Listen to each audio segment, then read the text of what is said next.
hosting a series of sessions on the Indian Labour Code, a pivotal reform shaping India's labour market. Sir, we look forward to further strengthening this collaboration with you in future.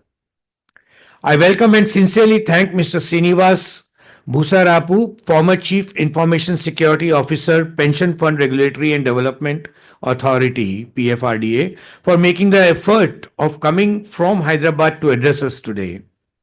His extensive expertise in information security, risk management, and regulatory frameworks will undoubtedly provide valuable insights, enriching our discussions on workplace safety and digital transformation. Uh, Mr. Bhandari will be joining us later. He's the Deputy Director, Safety and Head of Regional Labour Institute, Kolkata, Ministry of Labour and Employment from Government of India. I'm delighted to welcome back Professor Subhashi Sahu, Associate Professor, Department of Physiology, University of Kalyani. We are also fortunate to have with us Mr. Birendra Pratap Singh, Vice President, OHS and System, Rashmi Group. He has shared in the past some useful industry insights with us. A hearty welcome to you, sir. Finally, I extend my sincere gratitude to our own Mr. Bimal Kanti Sahu, Director, Indo-German Focal Point, for addressing us today. Mr. Sahu has also been instrumental in conceptualizing this international workshop. I would also like to take this opportunity to thank the entire team of DGUV and Indo-German Focal Point for their invaluable support in making this event possible. Friends, workplace safety is not merely a regulatory obligation. It is a fundamental ethical responsibility. Occupational safety and health standards play a crucial role in safeguarding labor interests, providing governments, employers, and workers with essential tools to implement best practices. As industries navigate a rapidly evolving landscape, the significance of these frameworks has grown, especially in response to two major transformative forces, climate change and digitalization, which are reshaping safety measures across various sectors. Climate change poses serious workplace safety risks, with rising temperatures endangering outdoor workers and extreme weather disrupting supply chains and infrastructure. Air pollution and temperature fluctuations further increase health hazards, particularly in chemical industries. To combat these threats, industries must adopt climate resilient safety strategies. Simultaneously, digital transformation is enhancing safety through AI, predictive analytics, and smart sensors, which help identify hazards and improve compliance. Automation and robotics reduce human exposure to dangerous environments, but challenges like cybersecurity risks and workforce upskilling remain. While technology strengthens safety, it also demands new protocols to manage emerging risks effectively. In this regard, the adoption of the zero accident vision, or Vision Zero, combined with artificial intelligence, presents a transformative approach to workplace safety and social security. ZAV aims to eliminate workplace accidents by utilizing AI-driven real-time monitoring, predictive analytics, and automated safety protocols. These advanced technologies enable industries to identify potential hazards, optimize safety measures, and ensure strict compliance with safety standards, significantly reducing workplace risks. By integrating AI, organizations can not only enhance safety and efficiency, but also foster a proactive safety culture. Furthermore, AI, alongside emerging technologies such as machine learning, industrial IoT, Industry 4.0 as they call it, robotics, and 3D printing, is revolutionizing workplace safety and public health. AI-driven environmental monitoring systems track air and water quality, reducing exposure to harmful pollutants, while predictive models help mitigate risks and guide preventive measures. Automation and robotics further minimize human exposure to hazardous environments, creating safer and more sustainable industries. By embracing AI, digital transformation, and zero accident vision, industries and governments can build a safer, healthier, and a more resilient future in the face of climate change and other emerging threats. Before I conclude, I would like to add that recently the scope of environmental regulations in India has been expanded. In January 2025 itself, the Ministry of Environment, Forest and Climate Change, Government of India, introduced groundbreaking rules to establish an extended producer responsibility framework for vehicles set to take effect from April the 1st, 2025. These rules aim to address the growing concern of vehicular pollution and waste management in the automotive sector. Also, as of 2024, the Central Pollution Control Board has mandated the strict enforcement of the Comprehensive Environmental Pollution Index by India's environmental regulatory authorities. This has led to increased scrutiny of industrial clusters and a greater need for environmental compliance expertise. Further, the implementation of business responsibility and sustainability reporting for top listed companies has significantly increased the demand for expertise in environment, social, and governance ESG data reporting and compliance. I am sure our experts, particularly Mr. Bhusa Rapu, will guide us in details in this regard. I feel keeping pace with rapidly changing environmental regulations and standards is a real challenge for companies, and the solution is to integrate artificial intelligence and machine learning in environmental compliance and reporting processes. I'm confident that this international workshop, like its predecessors, will serve as a valuable platform, especially for MSMEs and industry stakeholders, to gain practical insights into occupational safety and health, particularly in the context of climate change and digital transformation. Our distinguished speakers present today will offer invaluable perspectives on how businesses, both large and small, can embrace Vision Zero and adapt to emerging challenges. With that, I will conclude my address and look forward to the enriching discussions ahead. I would now request Mr. Bimal Kanti Sahu to kindly introduce the theme of the workshop. Thank you.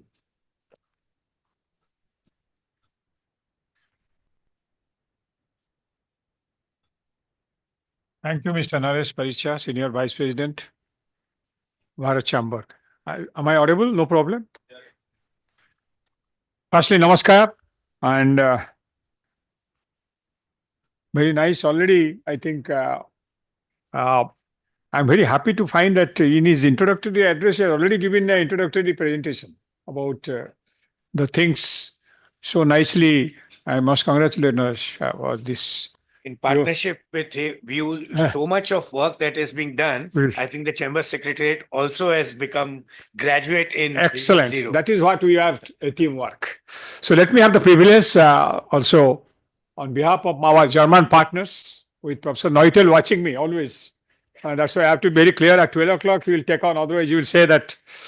So all our esteemed guests, speakers and supporters, particularly from Bharat Chamber, the team, with Keka, Avik and all his team, and our partners led by DGUB, international speakers, Professor Neutel will be joining, Mr. Paul Wallet from ILO Geneva, he will be there, and we have to discuss and deliberate with, and you put my presentation, some slides are there.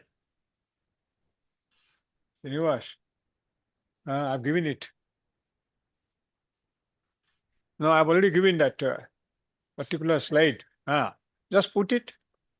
I have to come there. You put that. Can you just tell somebody next? There are two videos. Just small. I'll just take 10 minutes. I don't want to, because the theme I'll just introduce so that like put the right, extreme right. Extreme right? Yes. Put that. Just put I'll just tell to put the next slide. See, I want to put a small one with the effect of climatic change and AI on occupational safety, health, and social security. Because this is what the three themes our country, industries are facing. Occupational safety, all of you are must be, and I'm very happy that the college students are there because these are the people you are industries and students facing. You are the challenges to take to the solutions. So keeping that, I have just tuned in my introductory presentation. Next slide. You see, I've given since I was in Kolkata, I give the best two famous, these are industry oriented again values of when I was the director here, commissioner here in ESIs in Grant Lane. I Chilon, and I was so happy to see these grand events. Next slide. You see, just a small figure. Why so much? What Mr. Naresh was telling, why we are so much industries, why you have occupational safety, health and social security? Because you see, every second, every 15 seconds, somebody is dying. Every 7 seconds, one worker is getting injured. And if you see in our condition, in our country, you see almost 4.7% only the skilled workforce. And rest all are unskilled. And most 90% to our 48,000 are dying due to accidents and occupational diseases and constructions industries, which is booming. You go to Calcutta, everywhere when you come from the airport, you find big, tall buildings. But where are there? 25% of the occupational diseases are contributed by the big industries. So this is what, and 5 things, if you see, where this AI and climatic change has to address. I have just summarized these 5 things. You go to morning, when I'm taking a morning walk, I always speak to the most important is your municipal sweepers near the hotels. They lack safety equipments. They lack minimum amenities like washrooms, restrooms, no healthcare facilities, no social security, lack of data. Data is a very important thing. So how to generate, because these data are, you see Mahakumbh, yesterday they said 66 crores. I have my own reservations. Next slide. See climate effect. You just see this is daily situation. I have a bad habit. When I go my car, I take these pictures.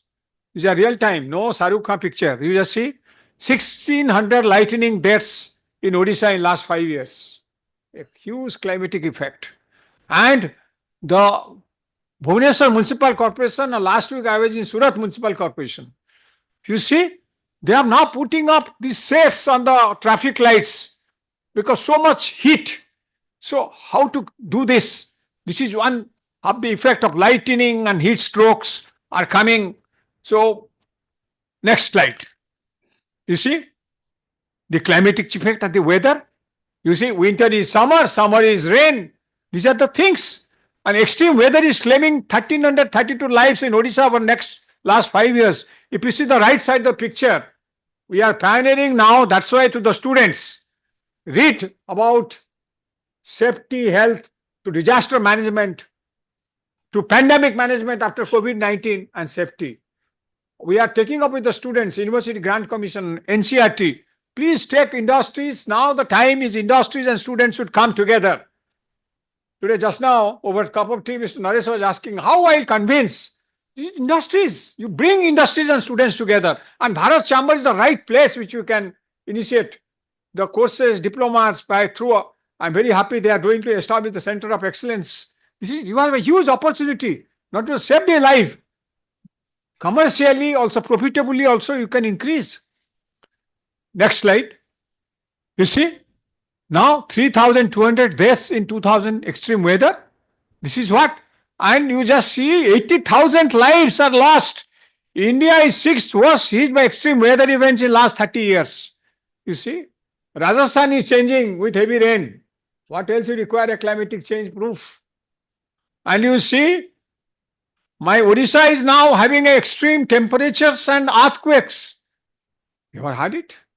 Day before yesterday, Bay of Bengal, huge earthquake. You do not know next 5 years.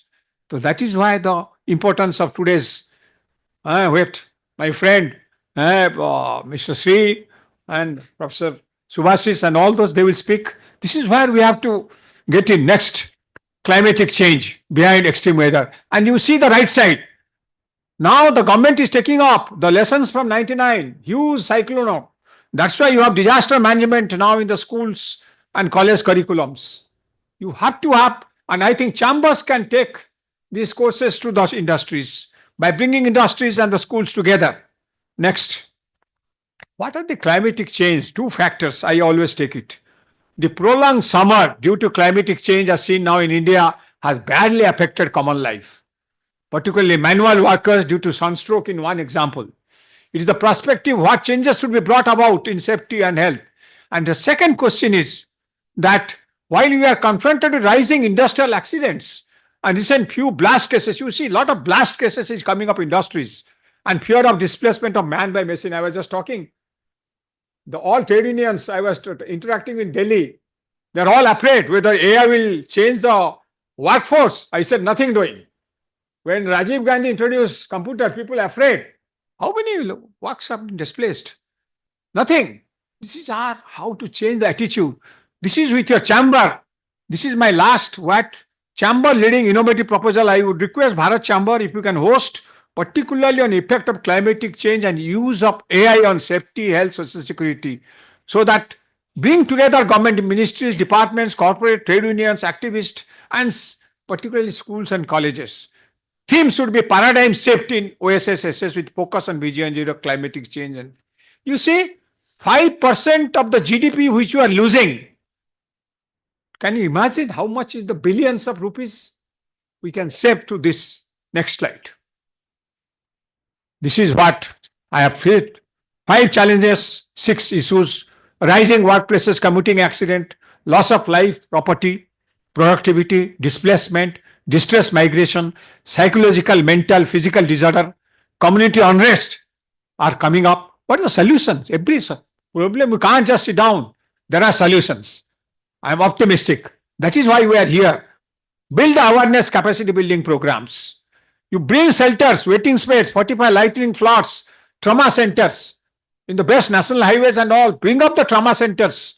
You save lives, save a life, secure a family. That's what our use of AI for identifying hazards, weather, hazard identification using AI, modeling, preventing, compensation. Even Social Security is now using. Last week, I saw Ministry of Labor is now using AI will be in Provident Fund and also in your ESICs. Today afternoon, I am taking Masri to our ESI headquarters in Calcutta, Gladden Lane. We are just introducing, trying to how AI can be used in Social Security. Why not? And use of mobile social media. Excellent, you can use it. Next. Artificial intelligence in green transition. This is what now carbon to. This is why despite AI boom in workplaces, there is also a. I was with Finland. I was talking to my Finland friends. You see, this is what a very important. My Sri must introduce the use of artificial intelligence is also a double-edged sword, especially due to its own environmental impact. A study by the Finnish Institute of Occupational Health examines the role of artificial intelligence as driver of change in both work life and the green transition. Next slide. This is what a roundtable discussion, I think we'll skip this. Next slide. This is what for the students, we are building up a new unique thing in the country, building champions to students, to reach the families, to reach the society. This is what we must build up. Next slide.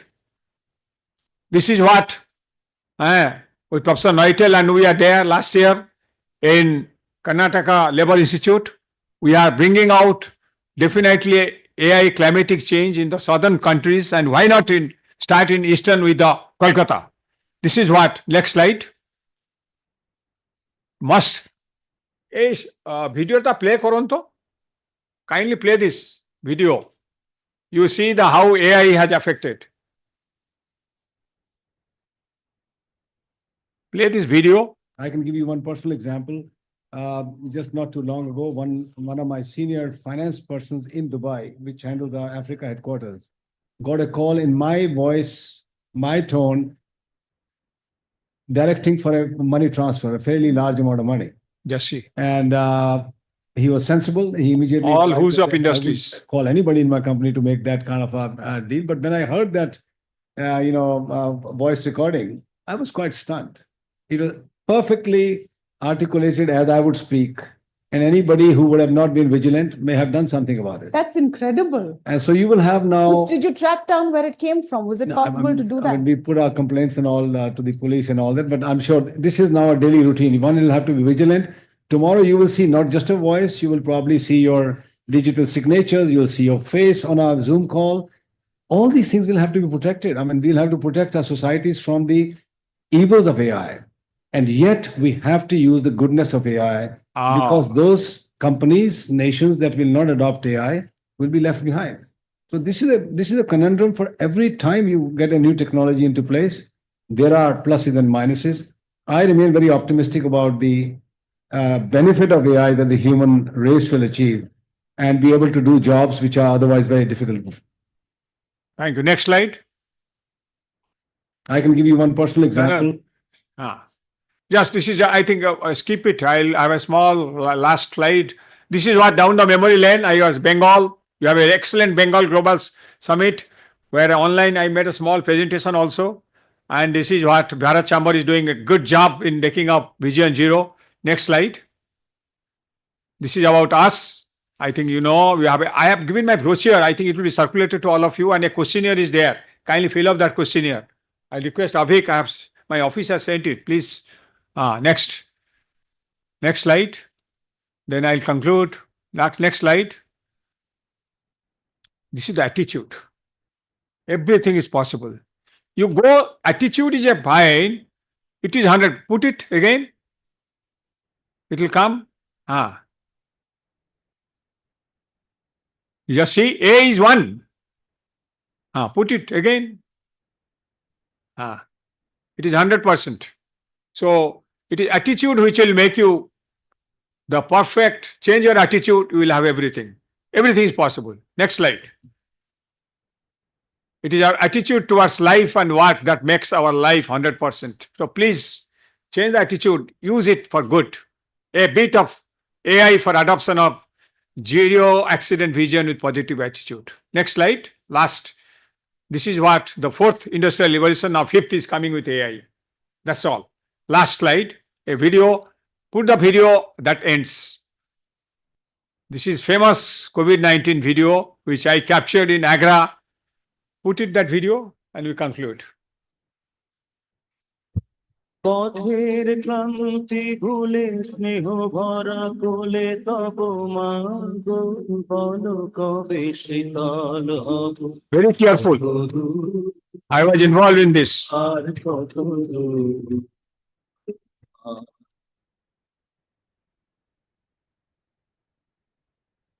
She is from Agra. She's taking her child during COVID-19. I rescued myself with the collectors. আধারের ভ্রুকুটিতে ভয় না মাগো তোমার চরণে জানি পাবো ঠাঁই আর আধারের ভ্রুকুটিতে ভয় না মাগো তোমার চরণে জানি পাবো ঠাঁই যদি এ পথ চলিতে কাটা বিধে পায় হাসি মুখে সে বেদনা সব কত দূর আর কত দূর Kindly stop it. Now, I thank you very much. And I think I'll hand it over to Professor Noitel because he is always putting in the time. I hope I've introduced and rest all will catch up. Thank you very much for giving me this opportunity. Thank you. Till to join. Good morning. Can you hear me? Welcome. Yes, Professor Noitel, very much. Yeah. Welcome to you. Thank you. It was very interesting introduction from you, Mr. Sahu. And I liked what the CEO of Mittal said, Sunil Mittal. Artificial intelligence has plus and minus. And he talked about the minus. And I hope I can talk a little bit about the plus as well. But this is new technology. And it is correct what he said. If a country is not following or adapting artificial intelligence, they will be lost. So now I will try to open my presentation. So I hope it will work now. Can you see my presentation? No, not now. Not now. Wait a second, I'll try here. Maybe you have to, yeah. Freiwillige für mehrere Leute möglich sein. He has sent his presentation, na? We can put it. Can you, yeah, Okay, we'll try. Just put the presentation. I try. Do you have to allow me to put it on the screen? Acha, you just Either he has to be added as an admin, or you can put up the presentation which has been shared previously. I think you allowed, Yeah, no? if you allow, then I can. Yeah, yes, it is allowed. Professor Neutel, kindly do the needful from your side. Otherwise, you will do it. Okay. So now I hope it will work. Okay. It's not. The screen is not. You can't see my presentation. Still not. No, Right. it's not. I tried to do it, but okay. Maybe we switch to the next presenter. I will send you the presentation, and then you can put it to the screen directly. Is that okay? Like, presentation of Sri, can you please help? Just see, her presentation is there, na?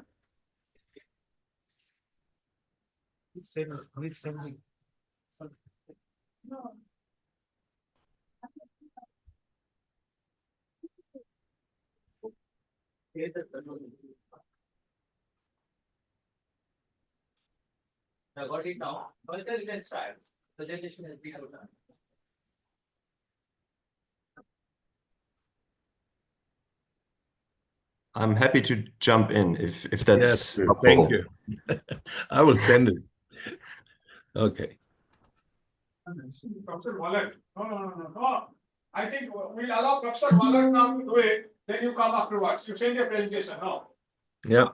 I think Dr. Paul Wallet, can you please come? And join? Yes. Yeah. Yes. Welcome, Dr. Paul. Kindly join.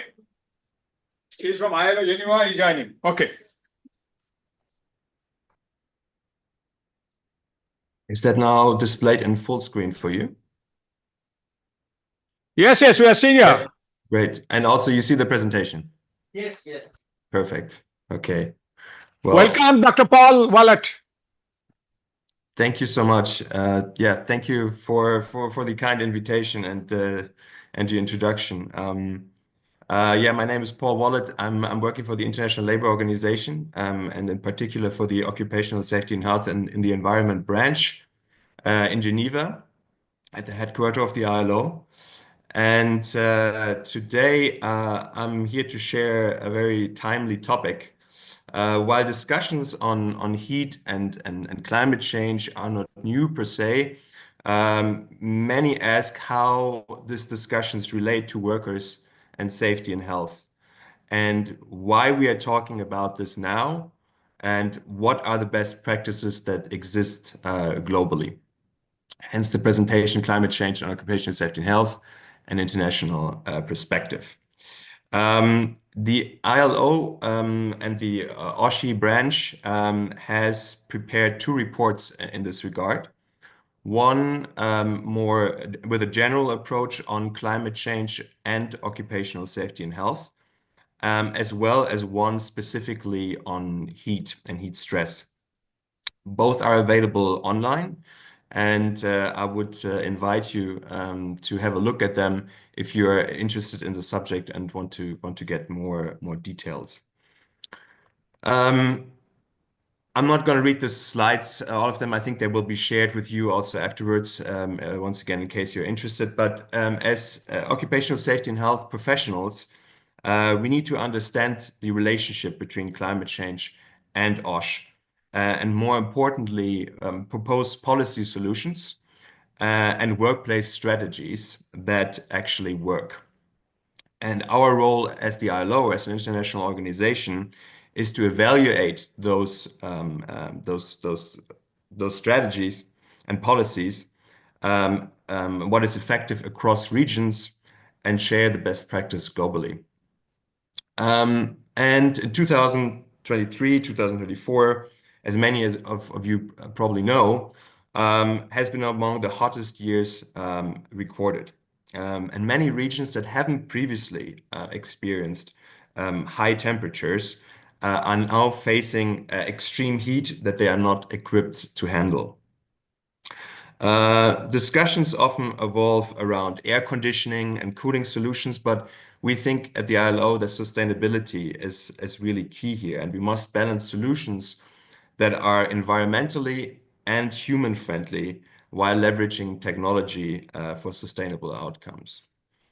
And in this regard, the UN Secretary General Antonio Guterres launched the ILO report that you have just seen in July 2024, calling for global action against heat stress. And one of his objectives was to highlight the importance to protecting workers, actually, to put the focus on workers. As more than 3 billion workers worldwide in both outdoor and indoor environments face challenges regarding heat exposure. And the lack of prevention obviously has very significant economic and livelihood costs. And by calling for global action, the UN Secretary General is accelerating efforts in this area. It is not just about mitigating emissions to slow down global warming, but really to protect workers today. And we must implement initiatives and practices to help workers adapt to extreme weather and challenging temperatures. And in this regard, the ILO has scheduled a high-level meeting of experts this year in the ILO here in Geneva. And we will have representatives from our constituents, so workers, employers, and governments representatives. And they will discuss global policy guidance on occupational safety and health in relation to climate change. And this meeting will then hopefully produce specific guidelines addressing the safety and health impact of climate change.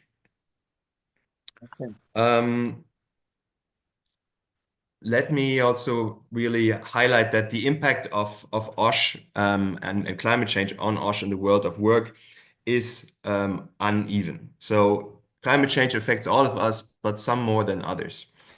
And workers, for once, are really affected because oftentimes they cannot elect to avoid the outcomes of climate change, such as heat, in contrast to the general population. Outdoor workers oftentimes are on the focus, but but also indoor workers with poorly ventilated indoor workplaces pose significant risks. And then you see quite typically also other vulnerability profiles of particular workers. Here, migrant and informal workers should be mentioned. Other socioeconomic factors, sex and age obviously play a role, and other pre-existing vulnerabilities such as disabilities. Let me get to some stats.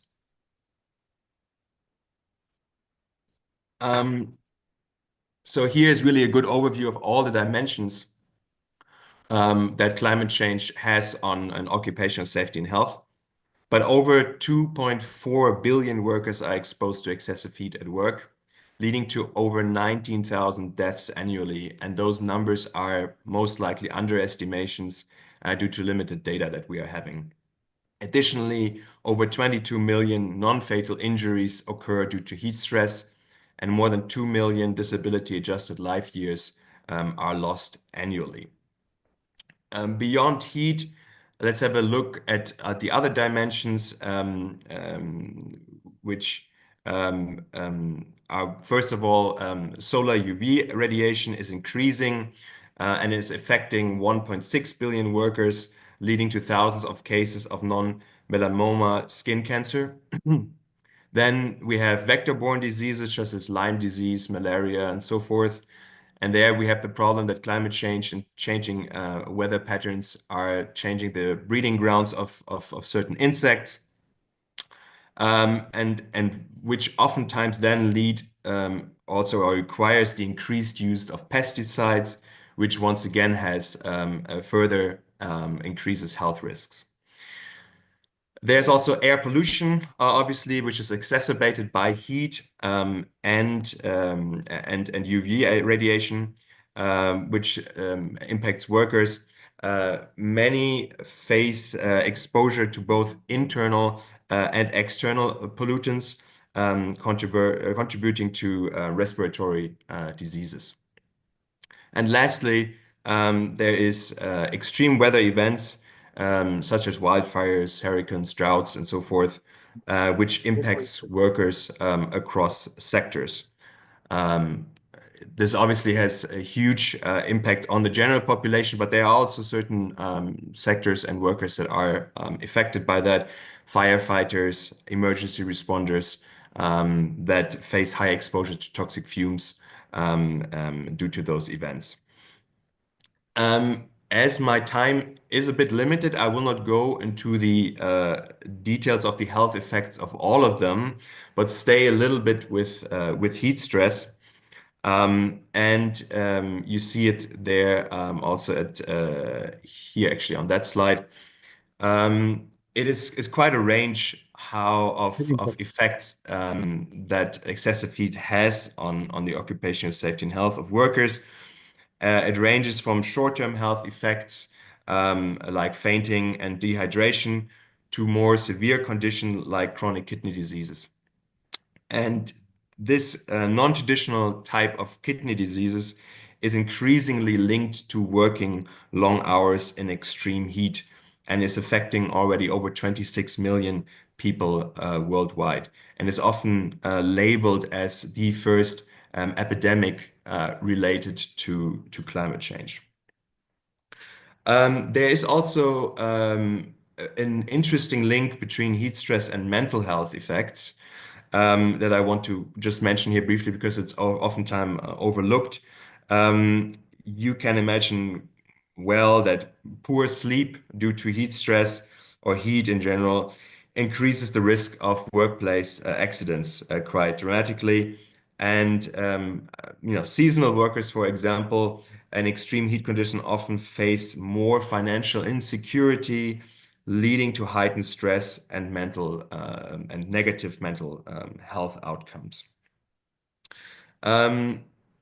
Once again, looking a little bit globally and regionally, as I've mentioned, in the past 20 years, heat exposure among workers has increased by 35%, affecting 70% of the global workforce. Regionally, Africa reports over 92% of the workforce that is exposed. In Europe, the exposure rate has increased by 17%, and workplace injuries related to heat stress have also surged, with a 30% increase in the Americas and a 16% increase in Europe. Now, if effective prevention and adaptation measures would be implemented, we could save around $360 billion globally. However, we should also note that many countries only take action during heat waves. And the reality is that 90% of heat-related worker exposure and 80% of injuries occur outside of declared heat waves. So therefore, a continuous year-round action is necessary. So that just maybe a little bit as setting the scene, what the problem is and what we are facing. And now turning a little bit to the work of the ILO and what we are doing to protect workers. So the ILO is a normative organization and it has over 190 international conventions. which are binding international law, and including fundamental standards for occupational safety and health. And countries are obliged to implement those standards even if they haven't ratified those conventions. That's the core idea of conventions being fundamental. So these standards provide frameworks for workers' protection, including, for example, the right to remove themselves from dangerous situations without retaliation. At the national level, laws and regulations must integrate occupational safety and health into broader climate action plans. And oftentimes, ministries of labor are overlooked in climate discussions. And they are focusing more on urban planning and public health. However, we strongly believe that workplaces must be central part of climate strategies simply because they operate under management systems that can be regulated and improved.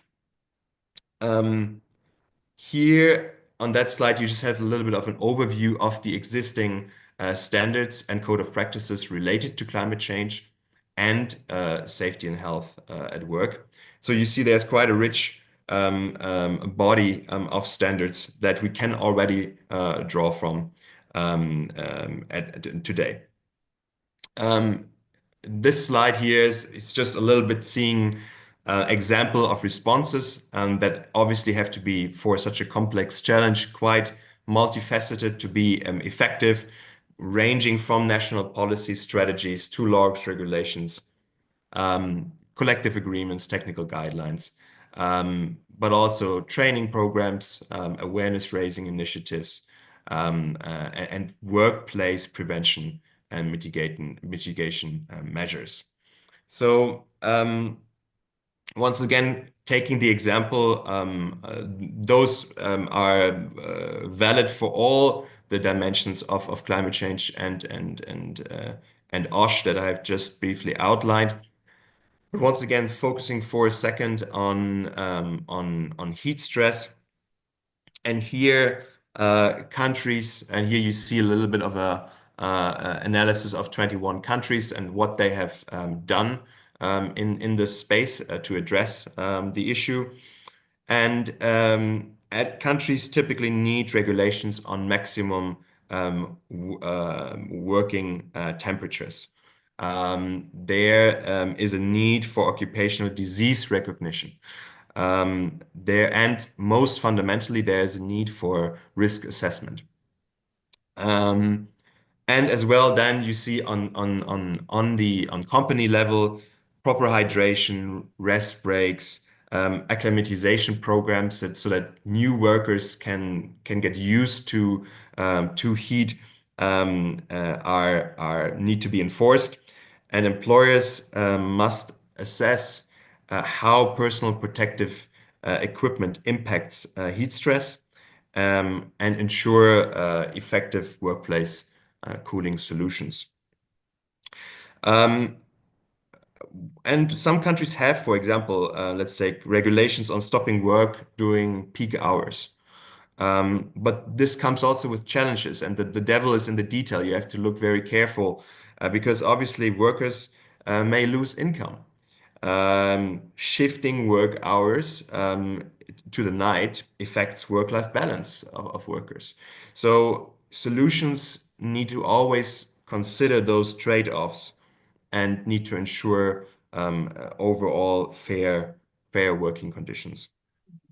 And all of this, of course, needs to be underpinned by social dialogue and collective agreements. And workers and unions must be part of the policy discussions to ensure regulations are realistic and enforceable, as those are really the keys to success in this regard.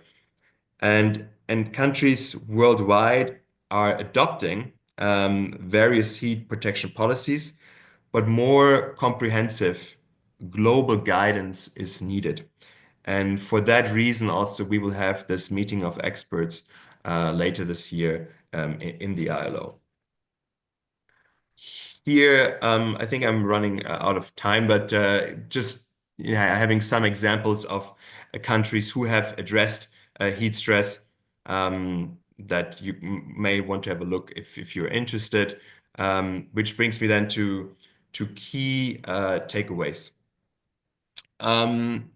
So I think the challenge that we are facing to protect workers in regards to climate change and occupational safety and health is that we need more awareness raising of the OSH dimensions and climate change. Request students to note this, very important findings, these four. And put the focus in climate change discussions, not only on the environmental dimensions, which are important, obviously, but also on the health of workers that bear the brunt of climate change and on heat stress in particular. We need to understand the relationship of climate change and OSH better. We need further research in this regard, because those relationships are extremely complex and they are also interacting with each other. And they are highly case dependent. They are very much dependent on certain regions. And so hence why it is such a complicated subject, we really need multidisciplinary collaboration to close those knowledge gaps.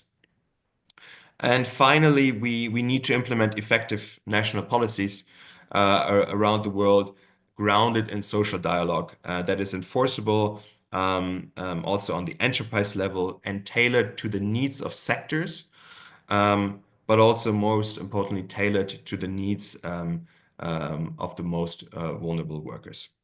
So I think I'll stop here and thank you very much for having me.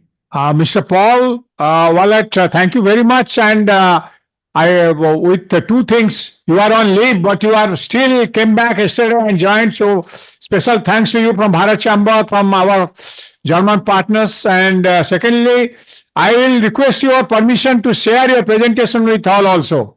So I hope we can share your presentation. Yeah, absolutely. Absolutely. And kindly wait for the question answers. That's what my request will be the last. Sorry? Your question answers, if you can wait for some time after Professor Neutel's presentation. Yes, yes. Okay. So I request Professor Neutel, kindly take up your presentation. Yeah, The thank you ITA very much. president and the senior advisor to DG Ubin, a well-known figure in India. His second home is India. So I hand it over to Professor Neutel. Thank you very much. And thank you to Bharat Chamber of Commerce. They received my presentation and I hope they can put it to the screen now. And then I will start.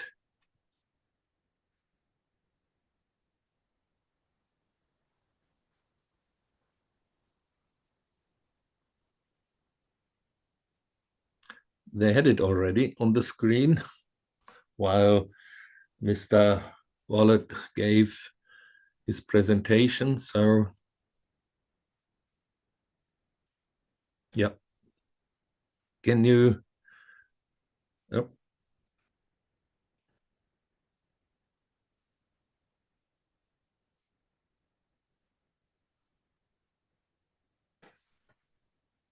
Can you put it?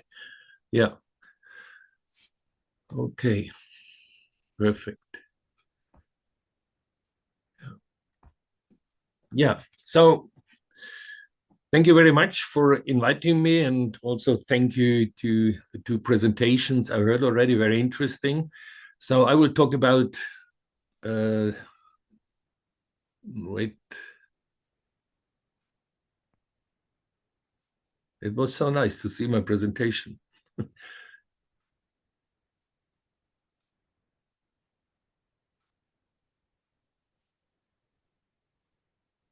Oh yeah, about digital innovation to achieve Vision Zero. Next slide, please. Digital transformation is one of the great challenges of our century. In my presentation, I will give an assessment of the status quo with regard to digitalization in the construction industry And now my presentation disappeared again. Yeah, in the construction industry and what challenges the construction industry has to face with. But all what I'm presenting, I think, is useful for other industries as well. So next slide, please. Next slide. Companies around the globe are showing that this progress is possible. They have succeeded in significantly reducing the risk of injury and illness. God, it's not easy if it disappeared all the time.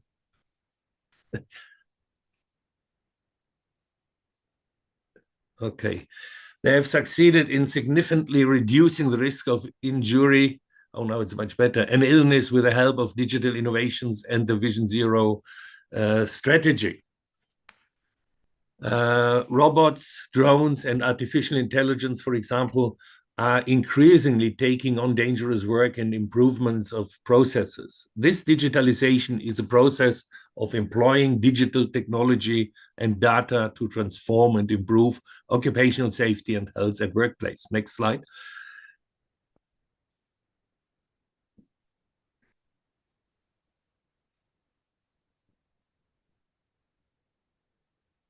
In the following, I give some examples, selected examples.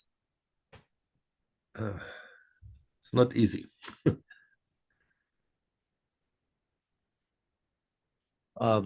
Apologies for the technical glitch, Professor. They are trying to fix it up to be able to show your presentation on the screen over here. While the presentation is visible to you, but they are trying to display it on the screen over here. Yeah, but I can't see it as well. So it will come. It will come. It will come. Okay. Okay. Sorry for the audience. But sometimes we have problems with digitalization. Nevertheless, we always have solutions to fix it. And I think this is the most important issue.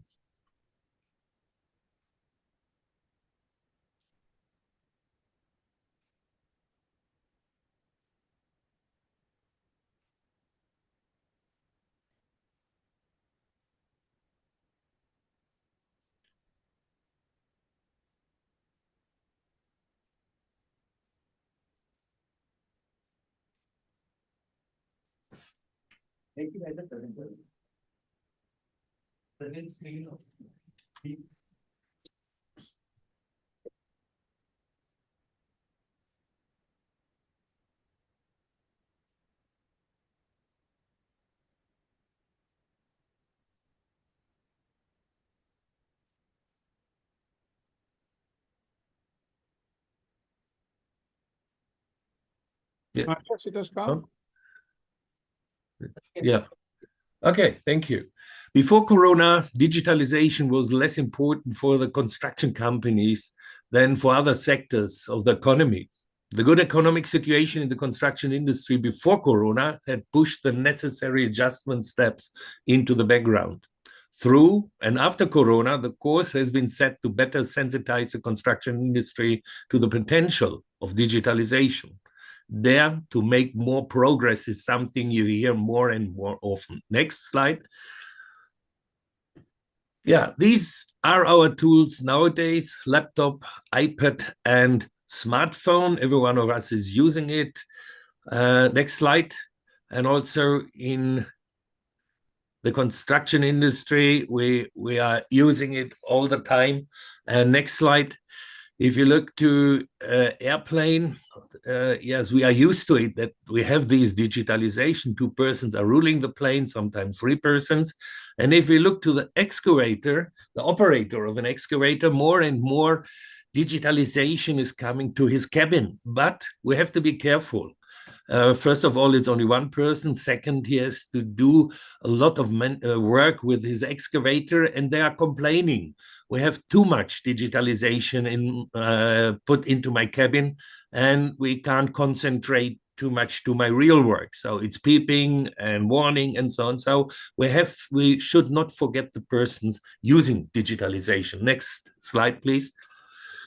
Building information modeling is something which is coming more and more all over the world. It describes the integration and linking of all relevant data concerning a building inside a virtual model along its whole life cycle, starting with the conception, planning, and realization up to the deconstruction. Next slide, please.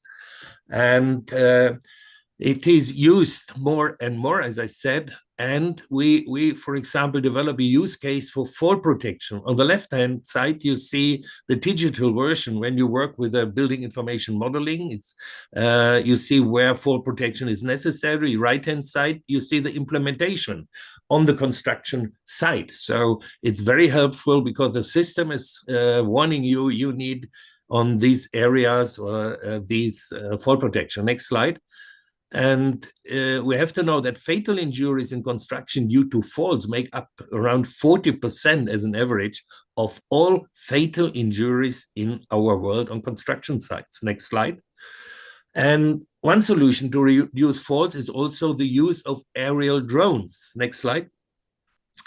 And the aerial drones in construction, damage analysis, for example, of existing buildings, employing a drone to inspect conditions requiring inspectors to climb and to be exposed of the hazards of falling, eliminates this hazard 100%. It's well used all over the world nowadays. And so thus drones can be used in order to eliminate the falling accidents. Next slide. In field data analysis, used there as well, explore interactive maps, measures distance, areas, and volume, analyze elevation, share maps, annotations, and messages. And in many countries where data protection is not so important, they also check, for example, if people are wearing personal protective equipment, if they are in hazardous areas, and they will give immediately a note to the site manager. Next slide. But also virtual reality in occupational safety. It improves the effectiveness of safety training. Around the world, these virtual reality is used for training. Also, big companies are using it to prepare people for, let's say, hazardous situations the next day on the construction site. Next slide. And here you see you can, if you have the construction site digital with your building information modeling, you can walk around, you can see if everything is okay or not and where we have to take care of. Next slide. And here you can see one virtual reality training. You can walk around the site and here you can see, wow, there is some fall protection missing. So very effective and very helpful to reduce these major accidents for falls. Next slide, please. Driver supporting systems, you have it everywhere nowadays. The machine is detecting if people are close to the machine. If they are in the yellow area, the movement of the machine is going down. If they are in the red area, the machine stops immediately. Very helpful to avoid these fatalities. Next slide. And safety with radio frequency identification. You have an arrival gate entrance. Here it is a construction site, but in big industries it is used already all over the world. And then you have identification of the staff badge and the portal. When you pass, or you want to pass this portal, they can detect if your personal protective equipment is perfect for this site or for this industry, but they can also register the working time. They can register if you are insured with social insurance and so on and so on. And we just started a big construction site in Berlin where we use this system for everything. It is the first time in the world that this is 100% check. Let's see if it works. Next slide. Artificial intelligence in the construction industry. AI helps identify potential areas of compromise while analyzing images, videos, and other data to differentiate threats from standard activity. In other words, AI provides organizations with a tool that can process big data quickly and identify anomalies that may compromise or threaten facility security, but also health and safety. In addition, AI can help to identify hazardous situations and can help to protect workers against the danger of accidents. Next slide. We have a practical AI examples in Germany in the construction industry with a new AI-based inspection assistant. Construction site visits are revolutionized. Next slide. The organization in Germany, the BG Bau, they are responsible for around 600 companies, and the main goal is to prevent accidents before they happen. How we can identify and prioritize the right companies for an occupational safety and health consultation. For the construction area, we have 500 inspectors in Germany, and 10% employer consults a year. Only to give you a figure, 76 people died last year in the construction, or in 2023, 76 people. These are 76 people too much. Next slide.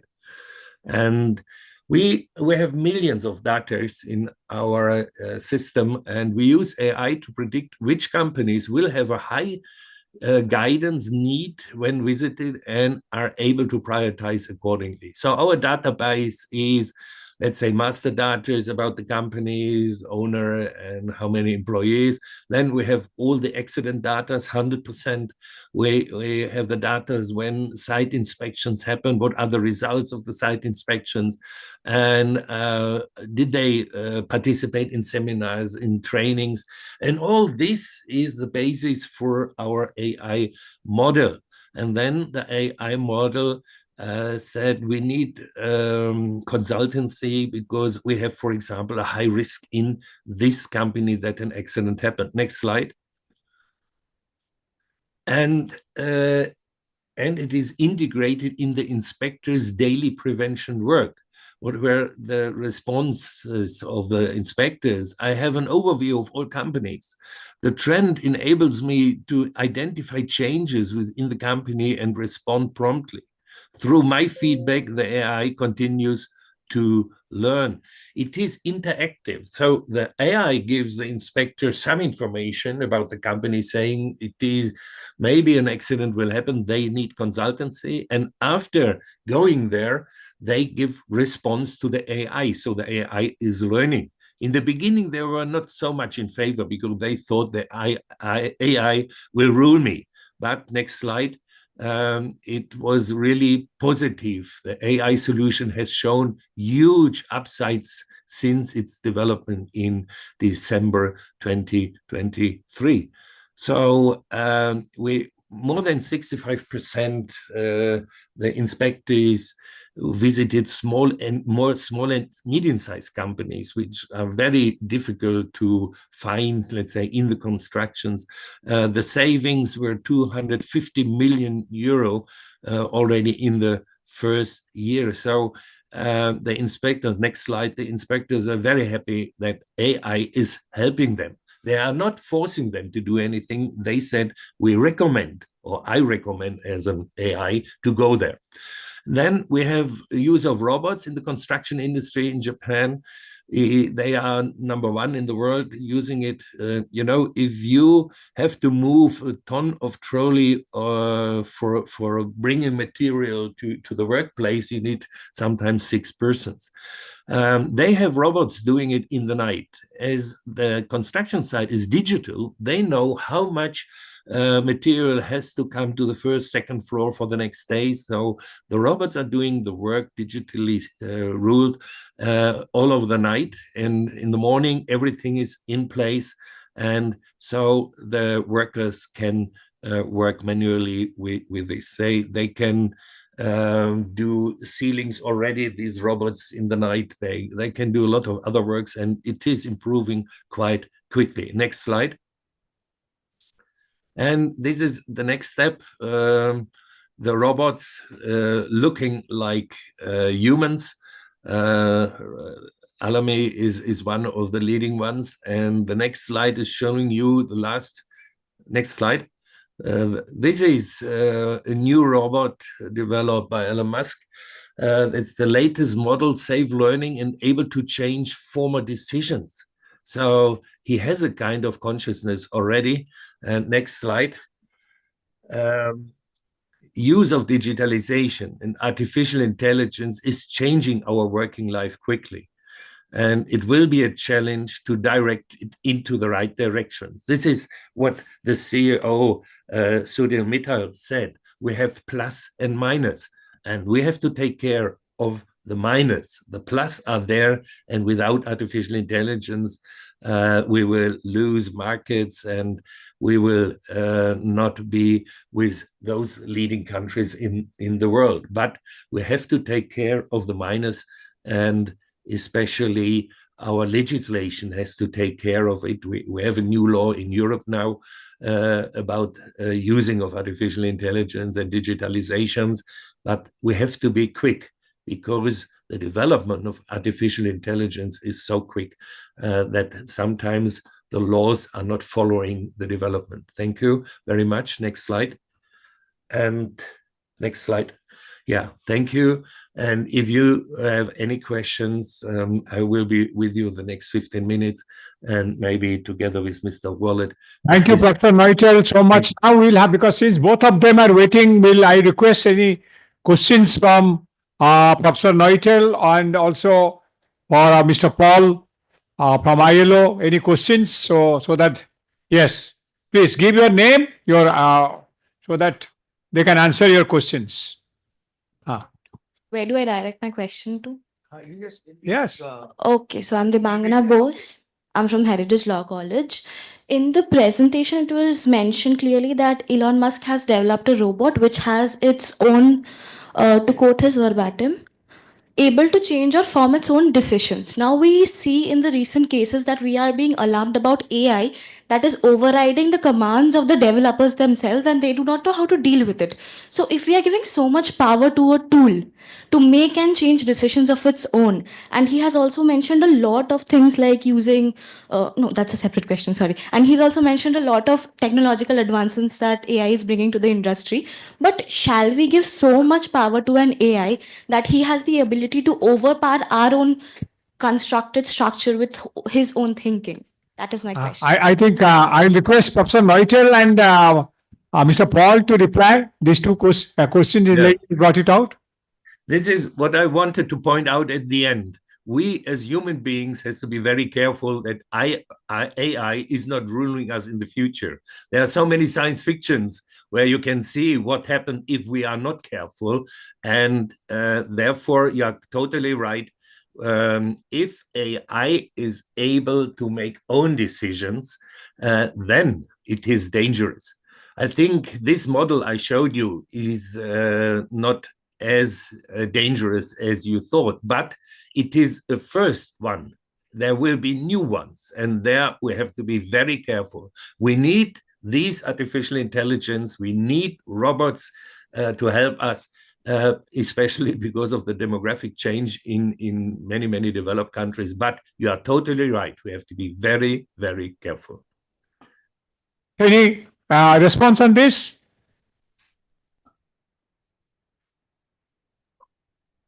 Hello, Mr. Paul Alert.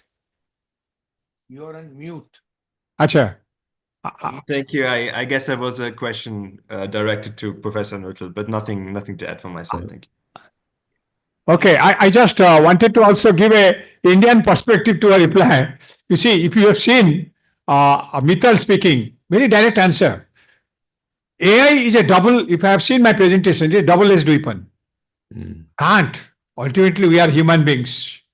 We can't give certain things. We have to have a remote control. So that's the answer. We can't. As rightly Professor Neutel brought it out. You use it till you can tame it. Once it is like a Frankenstein machine, you can understand. So I think he will answer your questions. Sri will answer. Anything on anybody else? I think Professor Subhasis.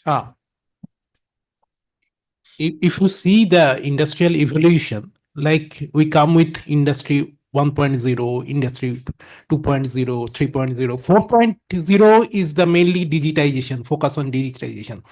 Now we are thinking about industry 5.0. 5.0 main emphasis is that robot will go side by side with the human being. So there will be obviously control about the human being. So they should not be actually, the thing is that whatever the artificial intelligence we use based on the known algorithm, means known data, they are fed with the known data, but in unforeseen situation, mainly happen in the accident and many cases, that direct answer is not with AI. Okay, so the industry 5.0 mainly focus on human and the robot or AI have to work side by side. This is the future of the industry. Thank you. Great. Any other question for Professor Neutel and or Professor Mr. Wallet? Okay, fine. You go ahead. You have any question? Yeah, she has got I a question. Yeah, yeah. Sir, in the presentation, Please sit and ask. No problem. Sir, in the presentation, a lot of effective and helpful measures were suggested, like drones and to reduce the fatal injuries. But, sir, we see that industrialists mainly their focus is on profitization, as it should be. And we also come aware of situations where the workers are not even met their basic needs of wages. So, can we assure that these very industrialists are going to use these measures to incorporate the safety and the better working of their employers and not instead invest that exact amount to profitize? Exactly for which we are. Sir, one Before he answers. Sahu sir. Maybe in my presentation, those will be answered. There are a lot of guidelines over there from the government of India, as well as a lot of things are there for the benefit of work, labor also. That is will be answered. Anything, Professor Neutel, you want to say anything on this? Yeah, only 2-3 sentences. This is why we support Vision Zero. Vision Zero and the 7 golden rules. If employers understand the benefit of the 7 golden rules, and we have a lot of companies in India, they are following Vision Zero. And last year, especially steel industries, that said we have a reducement after 5 years of 80% of our injuries, of our fatalities. So we have good employers and we have bad employers. The good ones, they understand, and we have a lot of laws helping them to follow, and therefore I hope that more and more are following Vision Zero, and they will understand the benefits, and then everything will go well. What you said. Thank you so much. You will be surprised to know how much of move amongst industries have happened toward Vision Zero. And it's that MSME, which is not, maybe some of them are not fully aware, but the new generation of industrialists are more conscious of this than you can think about, actually. You can't imagine the transformation that is happening towards safety standards and things like that. So, the impression that you conveyed was something of the past, actually. We interact with industry and we realize that things are moving, and I'm sure in his presentation he is mentioned he'll be sharing a lot. One more last question for either Professor or Mr. Wallet.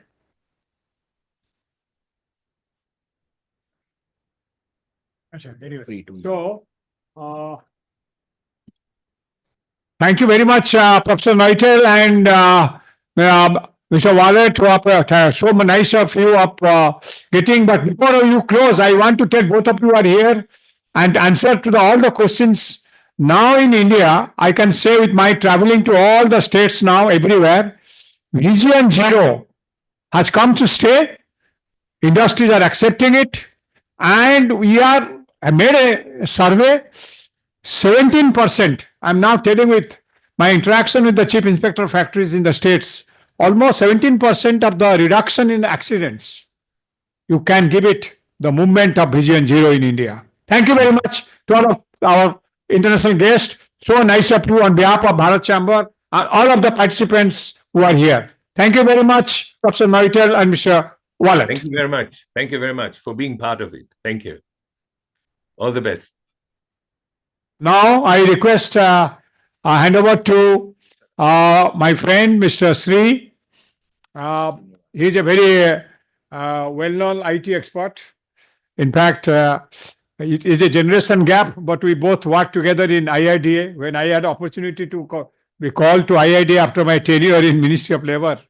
So both of us work together and he is there. Let him speak about let AI and climatic change from industries, how they can adopt, and also a little bit up about how students and industries can come together, because we have something in our mind which will reveal at the end of the session today. Presentation given to him was digital transformation of industries with digital technology innovation. Yeah. Oh. Oh, you. Yeah. Good afternoon. My name is Srinivas Busarapu. Today we are going to talk about climate change, digital transformation, and AI/ML. How many of you are having Ayushman Bharat card number? ABBA card number. We are educated, isn't it? So think of how the labor people will have their own health cards. In India, more than 75 crore people are having that Ayushman Bharat card, which is helpful for labor or not, which is helpful for us or not, and which will not take even 1 minute to generate the card. Isn't it? So mean to say that as a industrialist, as a students, now our aim is to spread and create health card for everybody or not. It is not even costing 1 rupee. Not even costing 1 rupee. Okay, that is number one. By end of session, you will create your own Ayushman card, Bharat card yourself only. Everywhere in India, this is a card, not scheme. I'm not talking about scheme. I'm talking about the card. Like Aadhaar card, it is also a card which stores entire your health information. Okay, that's what there's a misconception. Many misconceptions are there. And above 70 people, whether it's IAS, IPS, or industrialists, that is 10 lakh worth health insurance given to them free of cost. And BPL families also given 5 lakhs health for their family. So in that way, are we saving their health or not? OSH, occupational safety and health. Okay, very, very simple. You can go to ayushmanbharat.gov.in and you can create, there is an option called create ABBA. And if you enter your Aadhaar number, you will get OTP. If possible, can you open that? Internet is available? Yeah, Ayushman, that is connected to finally there all. Can you have, I'll show that because we should have practical things instead of talking. We can help the people because many chamber people are there. You can go to your labor welfare officer. They'll do for all the employees or not. Now, I think what she said, just one I'll add. It's so simple because of a lot of industries and Bharat Chamber is here and I'm telling you, last 1 month with Odisha government, simple. Everybody knows Common Service Center. Nobody Common Service Center, you go and do your registration free of cost and everything is coming. That's what.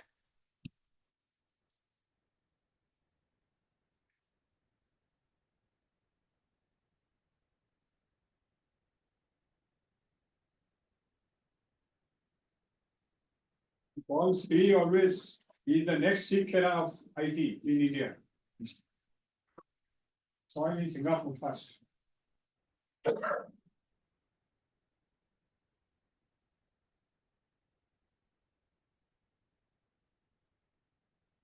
C is missing. C is not.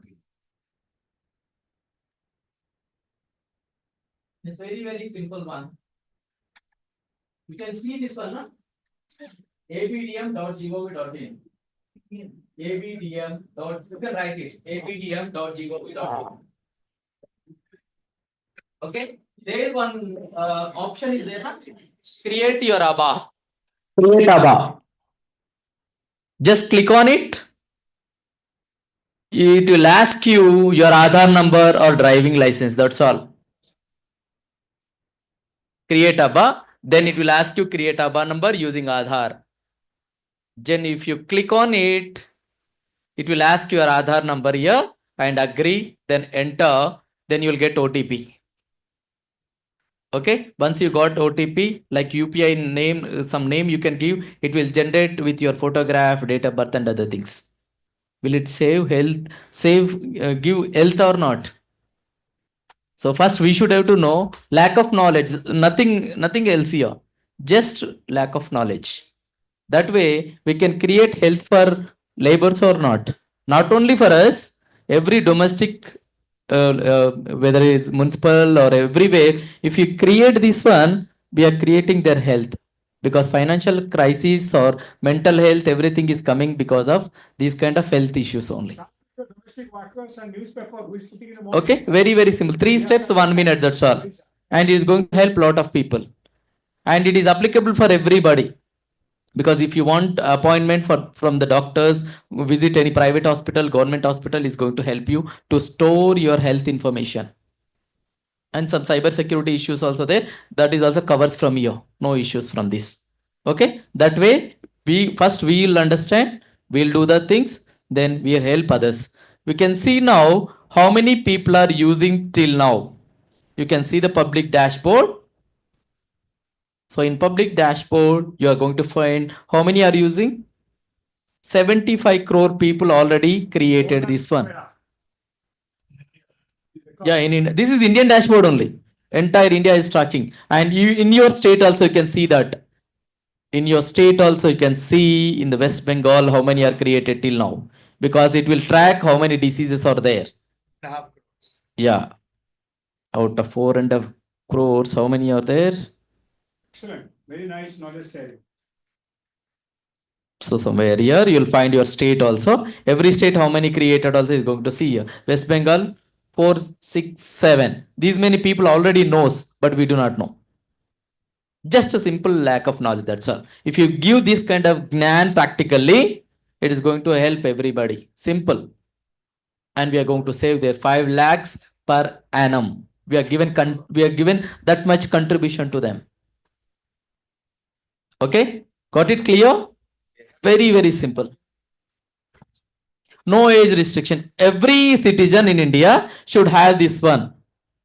And cheating from the hospitals also can be reduced because of this. Because who is doctor, how much they charged also will be tracked here. It is going to mature in another 2 to 3 years. But now if you start using this one, you can save the people. And you can get the appointment from various hospitals also using a technique called scan and share here. One option is there, na? Scan and share. This option will help you to get hospital appointment also, government and private hospitals. And who are in CGHS, they can also use this one. Who are in ESI, that is also mandatory. Who are using private insurance from their industries, is mandate now for all those people to claim and everything. Ayushman Bharat number is compulsory for them. Okay, clear? So this way, and every hospital, that's why hospitals also mentioned here. You can find all doctors, hospitals, every state-wise hospitals also you can find it. During COVID also this has been helped a lot. Okay, and in this also we have artificial intelligence. At the time of emergency, there is no business. Huh? At the time of emergency, hospitals do not have. No, initially, because at that time people will be in a social trauma. Okay, so at that time we also won't get that kind of thinking. So that's why India stack framework is there. You can give consent to your family member, they'll do these kind of things. Okay, this is very important to make social safety for our employees and ourselves also. Everybody should have this one. Okay, that is number 1. And I am coming. Go to the presentation. Thank you, Sri, for informing this. Very important. So direct benefit. This will ensure universalization of social security. That's all. Okay.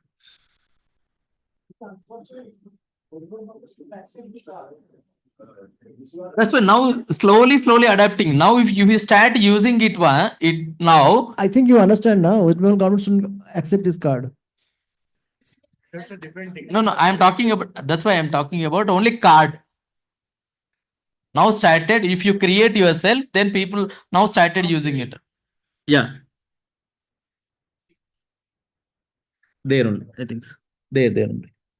Okay, that is first action point as part of climate change and safety measures for our industrialist. Okay, and in that way we can reduce, we can go to the vision zero or not. To get the vision zero, in case of emergency, some labor has fallen from some place, or if they are not using PPE kits and all those things, if in that kind of emergency also, we can use these kind of controls or transform the risk to the health department. That way we can save our people. Okay. So that is number one. This is about myself already given. They have been explained about me. So I worked with various ministries and various institutions in India. Okay. So this is JISEC, various things also there. So coming to today's topic, digital transformation. How many of you know what is meant by digital transformation? What is digital transformation?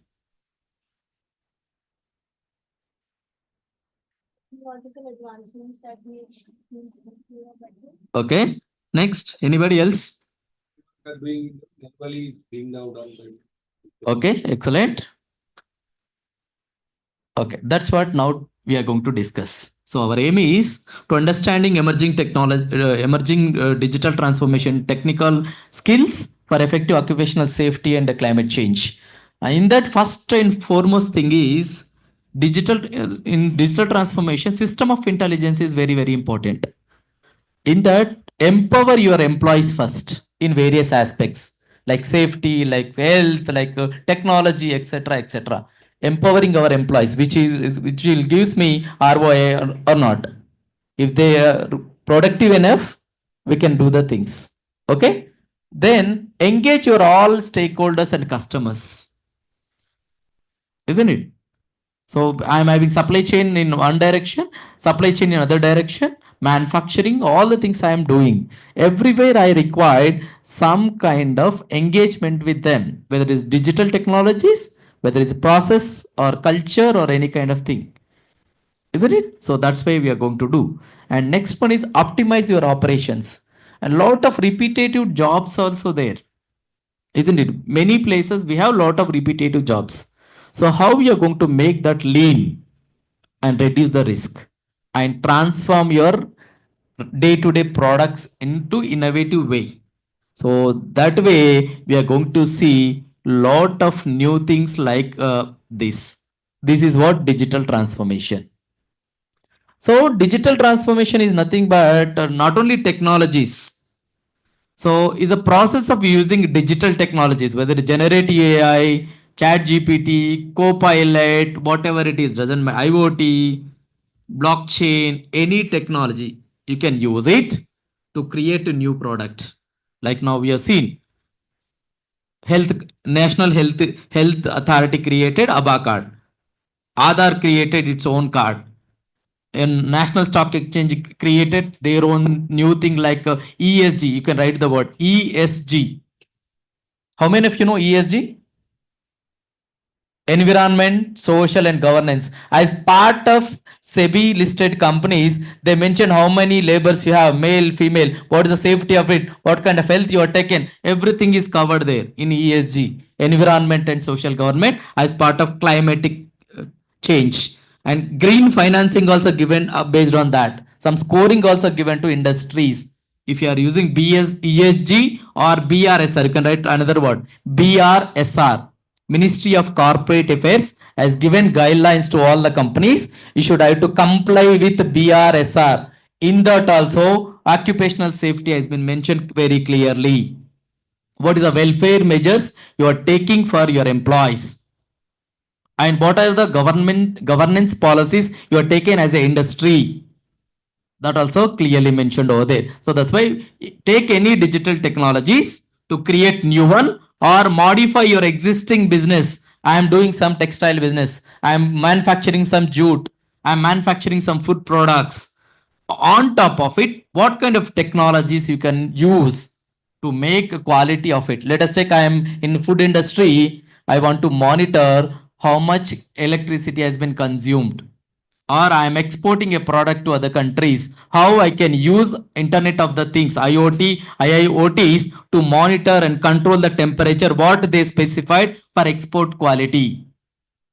And in my construction business, what kind of safety measures I have taken to paint the things on top of it, like airports are also told. No need to go there. Now drones also doing. The drone is also one of the technology or not. So in drone, if you fix the camera with artificial intelligence, is going to, if you train that, it will go and do whatever work I given to them. So mean to say that AI is nothing but whatever work I am doing, I've trained it, because earlier new labor came, we train on some things or not. So then only they work. Similarly, I am training a machine or algorithm to do this kind of work. Go and paint this one. I've trained that. When you join in law, first of all, you do not know any law things. Now I am training you to do some kind of cases. Similarly, now my chatbot or my drone, I am training it in this area, work on. Go to drainage system, understand wherever the dust is stopping. So that way I've created a robot to clean the things, or I've trained a robot to clean solar panels. That way I can increase the units of generation. That way I can reduce temperature or not.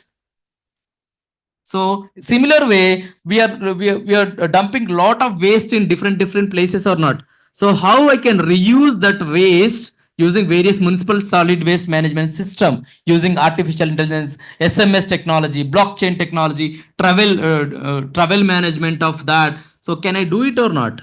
So that's where the modifying existing one or business processes or my culture also, because as a municipal worker, I'm habituated to various activities. I don't want to wear PPEs. So how I can make people to wear PPE kits? The cultural change also very important, and customer experiences, because some customer ask or SEBI asked, you should have to comply with these kind of things, because lot of how many of you know PG portal, grievance management system?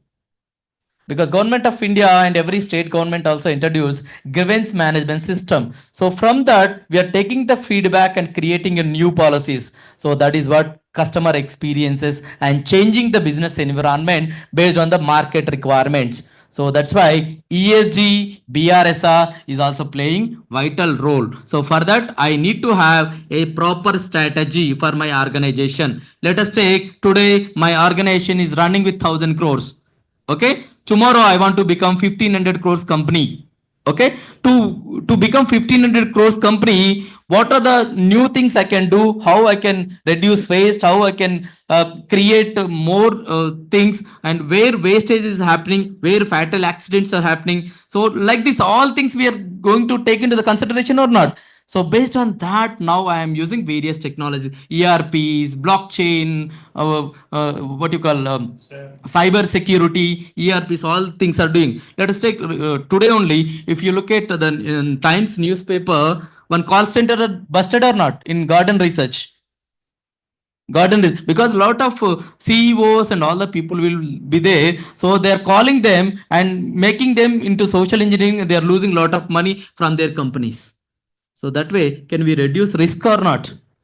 So that way, I can pass on this welfare and this kind of guidance workshops to the people, then they'll also reduce their risks or not. Similarly, if you look at another two articles in today's newspaper, KYC frauds, because lot of labor people will take lot of loans in different places. Okay, so at that time, these people are using that and exploiting their lives. So that way, can we reduce risk or not? So for that only, sometimes people will be in emotional and social barriers also there. So to get the psychological support, there is a national number and national portal called Manodarpan. You can write it. To make the safe of the employees, you can use Manodarpan. So psychological depression or any kind of thing is there in case of loss, in case of anything happens, psychological depression. To reduce the psychological depression, there is a tool called Manodarpan or a number called 14416 is also there. 14416. Lot of calls getting there and reducing burden on the employees also. That way we are increasing our productivity or not. So if you reduce the psychological depressions, our productivity will increase or not? In HR concept. That's why in HR, every company's HR, they should have to concentrate on this. So one is, that's where the digital transformation is happening in production level, in HR level, in supply chain level, in marketing and intelligence level, everywhere, what kind of new digital technologies you are using, as well as how we are reducing the risk of the organization. That way we can increase ROI. So that's what the digital transformation is there. So in that, if you use these kind of digital transformation using artificial intelligence and machine learning, so that's what machine learning is, nothing but how you started from first class to 10th class, how you learn, read a lot of books, practice, all these things we have done or not. Similar way, now what I am doing is with my algorithm, like convolutional neural network, recurring neural networks, deep neural networks. So how our neurons are working or not? If something happened to my finger, automatically it goes through my neurons and giving some action or not. The artificial intelligence, machine learning, deep learning, and my generative AI like Chat GPT, Open AI are working with that neural networks and transformational neural networks. He told na about robotics. The robotics are working with the transformational neural network algorithms, which is a combination of mathematics and statistics. So that way, wherever you want to use the AI ML to reduce climate change issues, we can use it. So that is a power of this one. That's why if you look at now, not only Vision Zero, the Vision Zero is helping now to become the net zero also. So to achieve the net zero, I want Vision Zero. Fatal accident if I reduce in various sectors like grid power, waste energy, nuclear power. That's why in new budget, nuclear power, new plants also coming up. That's why electricity buses also coming up. So low biomass energy is also we are doing, low carbon fuels we are using. So that way we can slowly migrate to net zero with the help of Vision Zero accidents. So for that, we should have to conduct lot of welfare activities for our employees. For that only, environment. First in ESG environment, what are the controls you are taken? So how much power you are using, how much water you are using, all panchabhutas, how you are using for your factories and industries, and how you are monitoring that carefully for future generation. So that's why that is clearly mentioned in Ministry of Corporate now company registration, as well as SEBI also compulsory made it to comply with that. Second one is social. So how you are taking care of your employees, their welfare measures, how many women and men are there, and what are the different levels are there. So everything has been mentioned over there in the social also. Next one is a governance. What is your director level? So what is the knowledge of the directors? How they are using the technologies in their organization and industry to make good profit with the welfare of the people. How they are understanding the international and world level problems in ESG. ESG is not only in India, entire world is working on ESG, how to reduce 1.5 degrees temperature in entire world. So this is like we should have to work like, that's why especially college students, you should have to start your startups in these areas, environment, social and governance. There is no auditors for this now. Now we should have to build the capacity of the young generation to have the ESG auditors also. So whether it's legal aspect, whether it is financial aspect, everywhere now this is one of the mandate compliance for the industries. So that way we can achieve Vision Zero as well as the net zero also. So that's why if you look at AI technology, so here lot of variety of things are there. Autonomous vehicles are there, deep learning is there, neural networks are there, pattern recognition. That's why if I given Ayushman Bharat, if you register about your health, when you're taking as a HR, if you're taking somebody into your organization, you can find out their health position also. So based on that, you can allocate what kind of premium or policy you can take for your 100 employees or 200 employees. So that also going to help you. So underwriting also can be done using that. And sometimes a natural language processing also. Somebody came from other place, they do not know our language. So NLP as part of AI is also helping to understand various complex situations. And chatbots, how many are using chatbots in your organization? Chatbots. So if you look at IRCTC website, earlier we have 139 and inquiry counters, all these things are there or not? So now they replace that with chatbot called Ask Disha. So there it is giving all answers or not. So like that, for in your organization also, if you want to have some market intelligence or export kind of thing, if you build a chatbot in your organization, so that is going to help you to reduce some burden, and you can productively you can use the things for other purposes also. And somebody also told AI will displace jobs. Yes, but to some extent only. And it also creates new employment also, because unknown areas, wherever unexplored things are there, we are going to explore the things. Let us take one company is there, they are exporting to 2-3 countries. Now they can explore other countries also to export the things. And some ports now, these much cost is happening. If you do with the data science and this kind of thing, you can find and aggregate together to get the good solution. So all these real time also you can get it. Earlier in one of the port, what you have done is the wait time is 2 to 3 days for lorries to export and get the goods. Now it is reduced to 3 to 4 minutes. So it is productivity or not? Because we are using sensors, we are using real-time analytics, and we have employed AI over there. Automatically, we are getting the SMS, your vehicle is ready.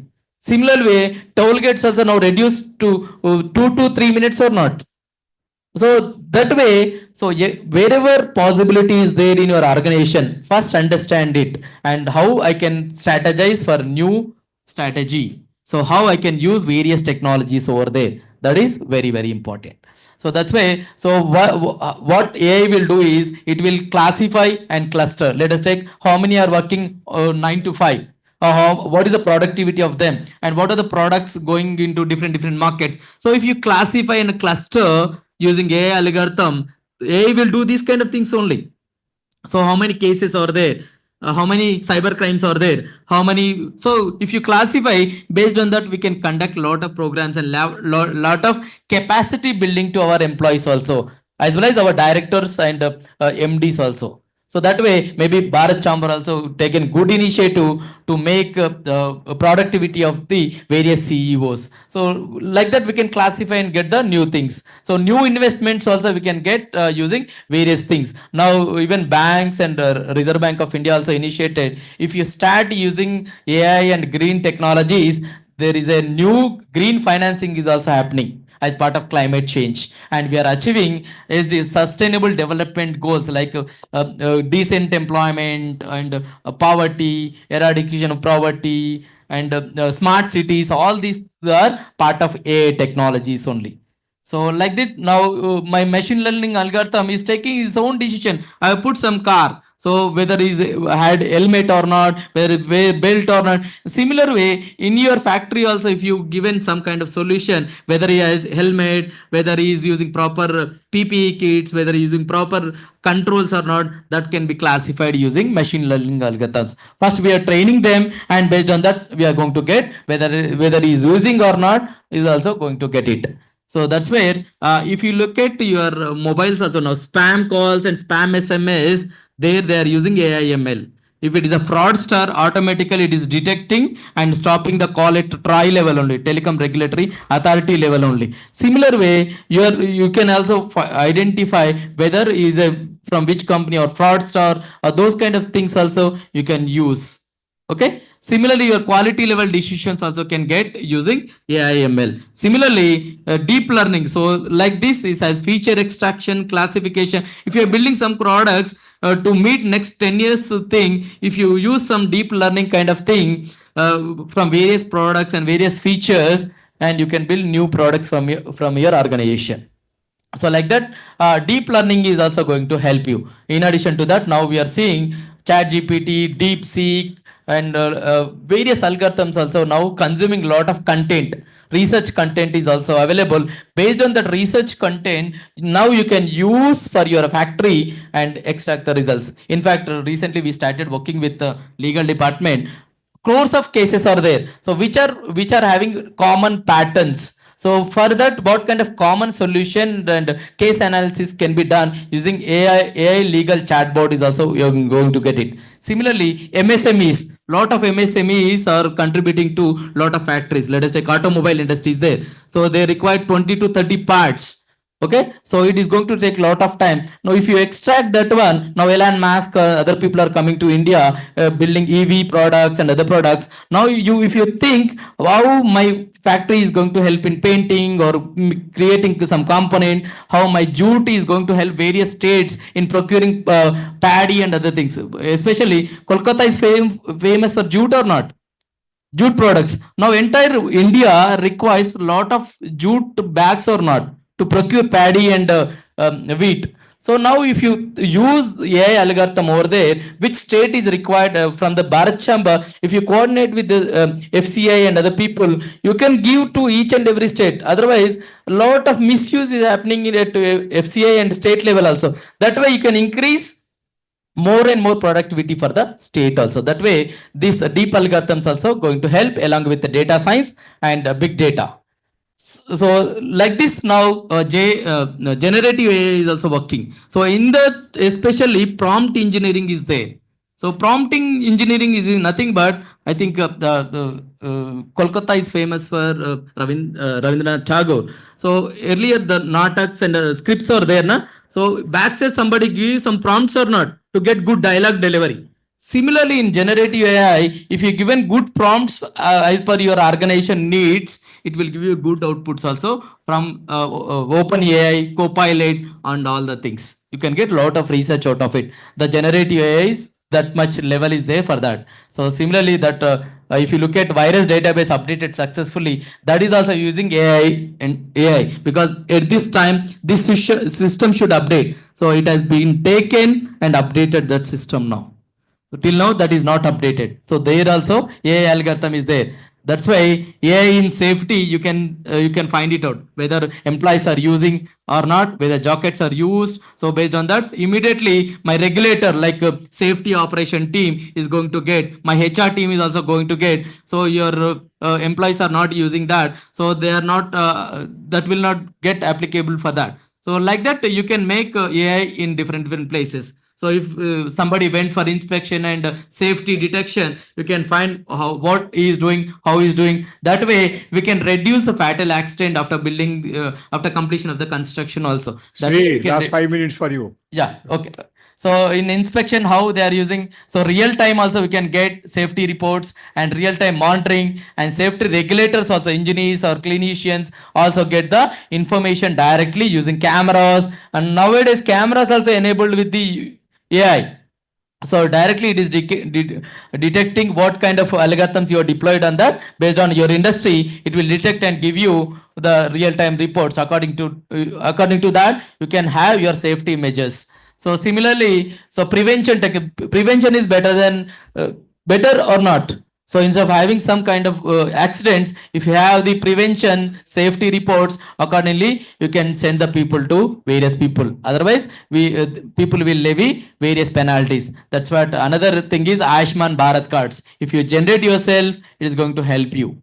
Okay, so if you learn, so these many people are benefit out of it, and lot of surgical and medical treatments also given for the all the employees, because most of the people who are working in our factories are BPL families, and that way we can also reduce our cost by taking this kind of card. And that's what I told you: ESG, environment, social and governance. So climate stability, waste management, natural resources, because for our future people we should have to take care of our nature. So for that, every companies and SEBI is mandated for all 1,000 listed companies now. And similarly, Ministry of Corporate Affairs also given our Indianized ESG is called BRSR, Business Responsibility for Sustainability Reporting. In the same way, social, that is human capital management, health and safety, diversity, and governance aspect, risk management, transparency, and anti-bribery and corruption kind of thing also we should have to reduce. So these are the various benefits if you are using ESG, AI in ESG, that is improved knowledge and analysis of environmental systems, enhanced provision of social services in your organization, boosting efficiency and transparency in administration, improved access to the education. As part of CSR, you can allocate few funds to education also. Similarly, personalized and target sustainability efforts for every employee is now accountable for sustainability. So that this way we can combat with the climate change effects, because lot of temperature has been increased. How we are going to reduce carbon CO2, and how the climate finance is given to the various people, and as per the SDG goals or 17 goals we are working to reduce the temperature. So in every aspect, disaster management, innovative agriculture, smart transportation, power saving energies, accurate weather forecasting, consumer level applications also given. So like this, using emerging digital technologies like big data, data science, cyber security, data privacy, generative AIs, 3D, AR, VR will enhance our capabilities and our ROIs also. That way, AI is going to help us in mitigating climate change risks.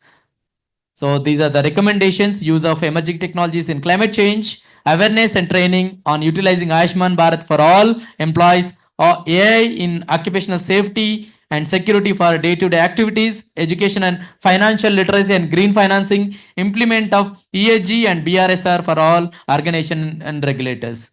Thank you. Thanks a lot. I request Bharat Chamber that to share these all presentations in their website so that you can have access.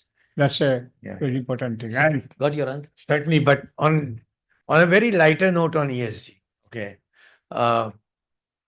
like all the things Mr. Trump is disrupting, he is disrupting the ESG also. He feels that this is the biggest fraud being committed on the business fraternity of the world. That's not my comment. I'm just sharing Yes. what Mr. Trump is wanting to do. Let's see what future holds for us. Yes, yeah. So, The BRSR is Indianized ESG. thank you, Sri, and thank you. I think now we'll hand over to Professor Subhasis. He's from Kalyan University, known figure here, and most important, everything behind the man behind the machine, with agronomics taking a lot of. Hand it over to Professor Subhasis.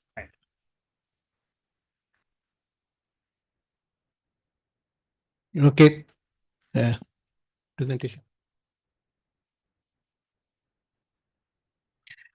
At first, I thank Bharat Chamber of Commerce for calling me for this important symposium. I will start, or I will try to restrict my presentation with some real examples. The PPT, please. Actually, today's seminar is on several aspects are there. First is climate change. Second is digital transformation. Third is the safety measure. So, remote. You have got that remote here. See? Can you hand over? Yes, Thank you. thank you. So here, coming back to the background, it is already at first slide. Mr. Bikesha, who is already focused, I am not repeating it. There are a lot of accidents. But the last point you must note it. Percent of world GDP. This is what in India also 7.5%. As per Niti Aayog. So this is what, when industries ask me, chambers, I said, this is what you said. That's why the awareness program. Okay. No. Now coming back to the thing is that when we want to go for the vision zero, there should be zero harm or zero accident. There are three systems. One is man, other is machine, third is the environment. generally other aspects like machine, whether it is sophisticated or not, whether the people are doing right it not, is lot of care is taken. But what about the human factor? Because ultimately the human factor who is responsible for everything, or he will be the ultimately the stakeholder.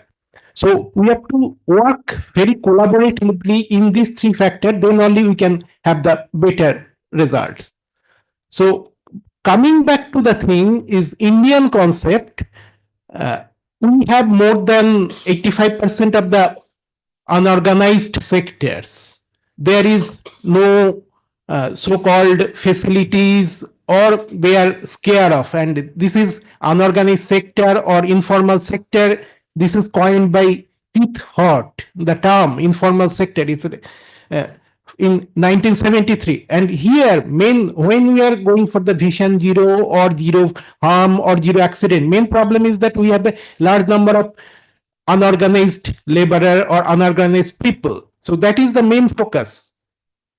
And here, the challenge is the implementing the vision zero, the migration means mainly the population are in the migrating in nature, means one day they are working in the construction site, next day in another construction site, third day in the brick field. So the training, they are not trained, and there is no scope of training also, means they are migrating in nature 1 day or 2 days, and they are not aware of the hazardous condition pertaining to the job. That is the another problem. They don't know why they have to use that thing. And if you see the unorganized, if you give the PPE or some PPD they are using, other people are laughing at them. So after some time, the mindset is gone and they are not using that PPE. And neither aware of the law about the maintenance of their health and safety and social distance or use of PPE. And obviously they are exploited in terms of wage and hours of work, and that will be harmful for their habit. And coming to the sophisticated things, if we see the human, as I told, there are three factors: man, machine, and environment. Human, generally, we thought that if the digitization is done or the information is giving, everything is over. But it is not. We have some capability or limitations, like whatever information we are getting, we are not perceiving. Like from morning, we are receiving, or so many lectures are there. But if anybody was asked how much percentage of we are retaining, only hardly 1% or 2%. Similarly, whatever information is coming, maybe some information is coming from digitization, digital platform, we are not retaining it. It is our limitation. It is human limitations. Second is the work environment. Work environment, if we see the work environment, nothing is optimum. Like we are sitting in a very good room, AC chairs, but do you know, sitting in same position for 4 hours or more, it is harmful to the body. That is also some, everything is means work environment up to certain aspect or certain training only it will be helpful.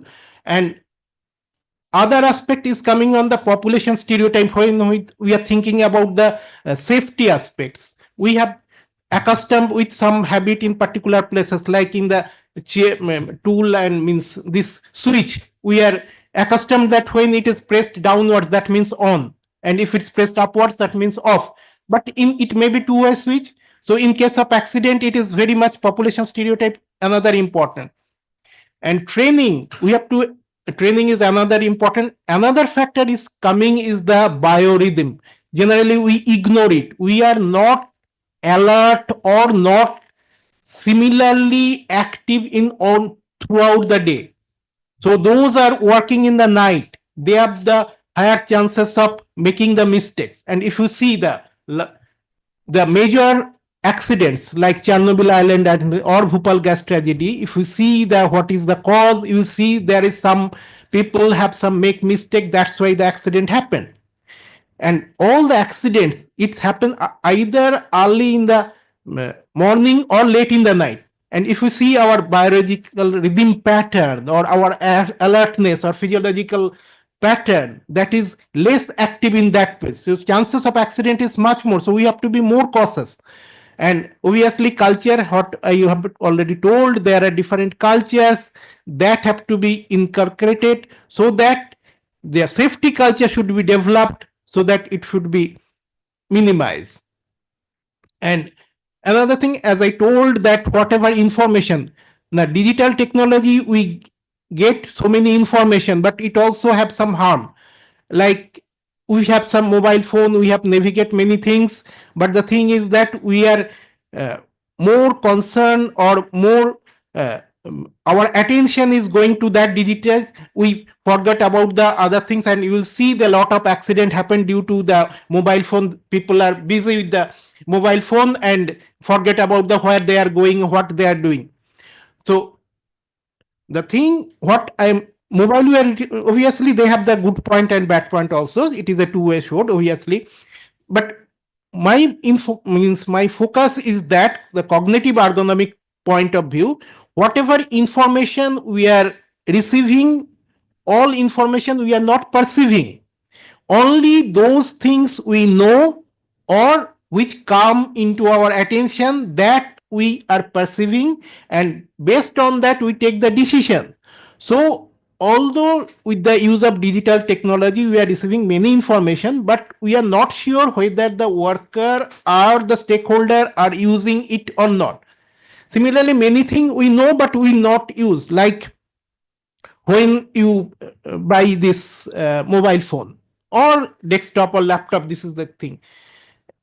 Here there is one, previously some SOP is given with previously they give some booklet, now one page, and some website is given. But how many of us are going through this SOP? What are the harm involved in it? Nobody. So as we are, means we are the learned people, we are the top level of the people, we are not following the instructions or not reading the instructions. Like similarly, this mobile, it is obviously the screen time exposure. If we have the lot of screen time exposure, we have problem in the biological rhythm, we have the sleep, we have, and as you see that there is now increase in the lifestyle diseases, diabetics, blood pressure, all the things are increased. Previously it was much less. So that is the new challenges or new problem we are getting.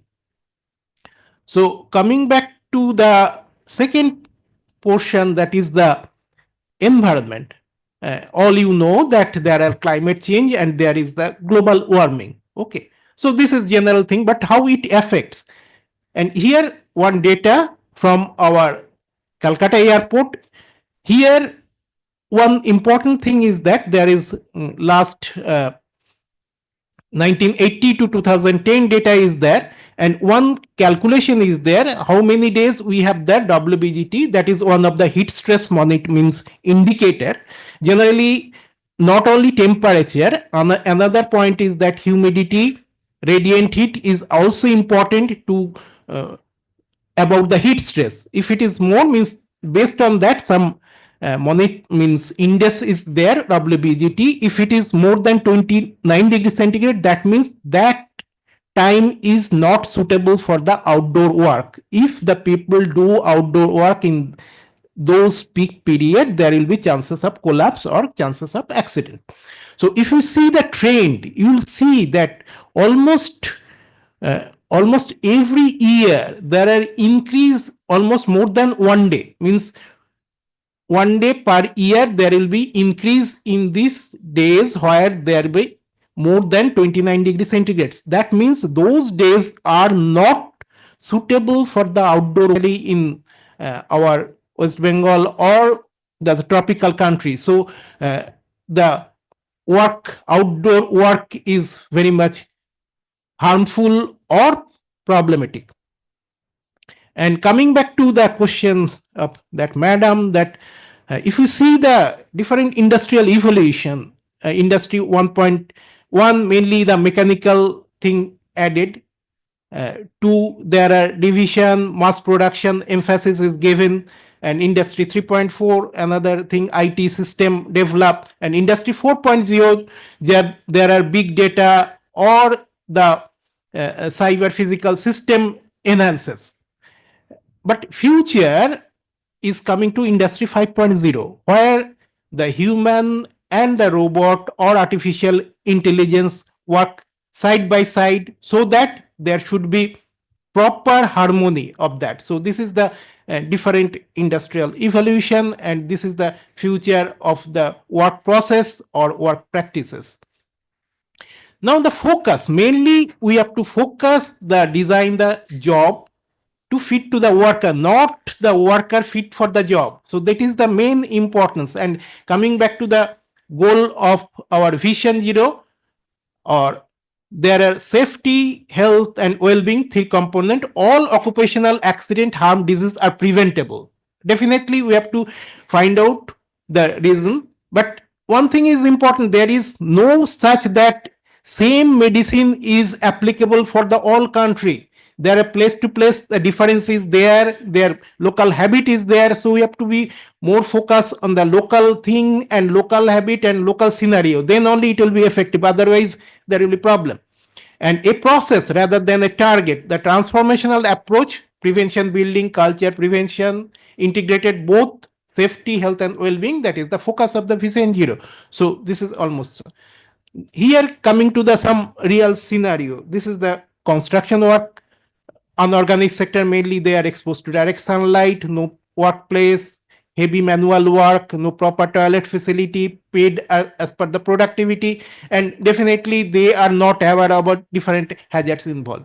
Coming to the brick clean worker, similarly female worker, lesser lifting capacity, but they have to similarly paid about how much they are and double burden, they have the double burden regarding the home and the outdoor, and no proper drinking water and is there.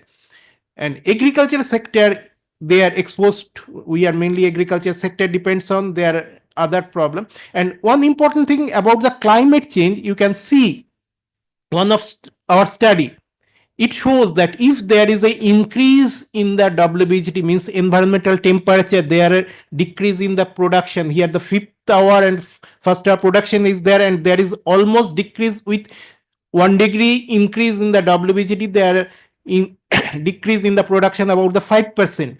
That means as they are paid by the productivity, they have to work longer. Otherwise, the cost of the product, as the labor cost increase, the cost of the product increase. So this is the another aspect of the climate change in the productivity aspects about the heat stress. Brickfield also, we have the no PPD and paid per the productivity. So this is the certain unsafe work and hazardous condition in the working site. You can see they are not using the PP and they have to be more cautious. Obviously, AI may help in this aspect to identify who are not doing with the proper work or proper PPE. But first thing, we have to be educate or behavioral based safety training should be given, even the small worker or small people, so that maybe digital transformation or digital awareness maybe in this case may be helpful, so that they will be aware that it is harmful. So what the effect will be happen. And this is one of the practice. Generally, you can see this is one of the example. People take a brick, throw it upside, and another people is catching it. So this is the certain some of the unsafe practice is always doing in the unsafe work. So one of the important thing, one of the study that is with the accident with the age group, we will see here the when the people join in the age less than 21, the accident ratio is little bit less, but after some time it is increased. But 21 to 25, this age group, they are young and not experienced, but they want to do many things, so they don't follow the rules, so it is increased. Again, after experience, they try to prevent it and it is decreased. But again, after 40, as it is a mainly the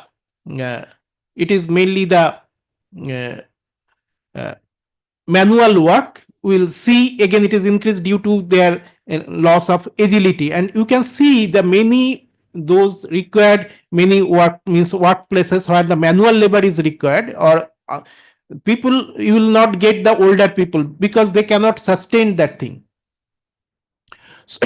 So last, coming to the strategies to in working condition in the informal sector, mainly there should be proper occupational health policy, mandate for the regular health examination, provide social security and insurance benefit.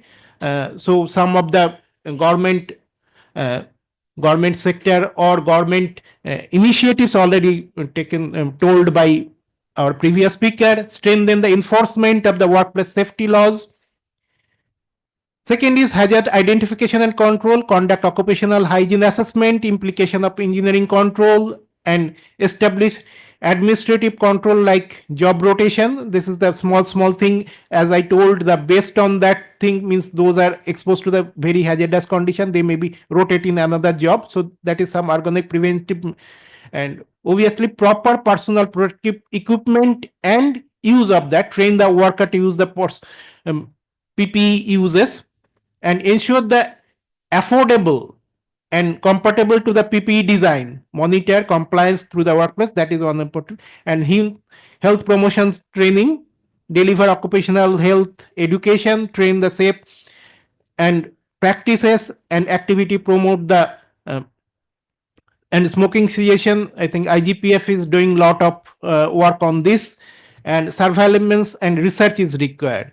And obviously there are organizational level, there are policy intervention, and ultimately improve the working environment for the it is required. But when we are transiting from work, one type of work to the another thing, here this picture I used to say, we have to be more careful or take the stakeholder in the notice so that it should be properly transmitted, otherwise it will cause more harm. So everything has both positive effect and the negative effect. So we have to be focused on the positive effect, but we must be careful who is the taker, and they should be properly understand these things. So thank you. Thank you very much, Dr. Subhasis. And coming to the, I hope we'll end some questions. Yes, please. Suppose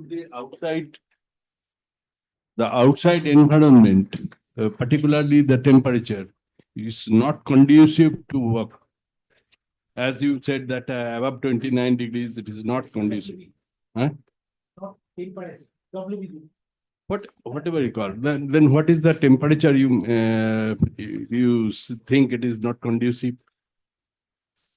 Actually, for the heavy work, if the WBT is more than 29 degrees, we have to give almost 50% rest. Rest means 1 hour. If they work for half an hour, then half an hour rest should be given. Otherwise, there will be increase in the heart rate and there will be chances of the collapse. Okay. So based on the what are the environmental temperature, we have to design the work rest schedule. How much work means 15-minute work followed by how much rest, or how much work.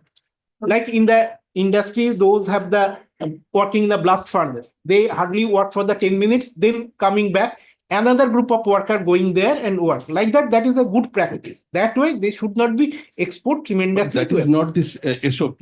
That is not the standard operating system, I mean, procedure. Is it?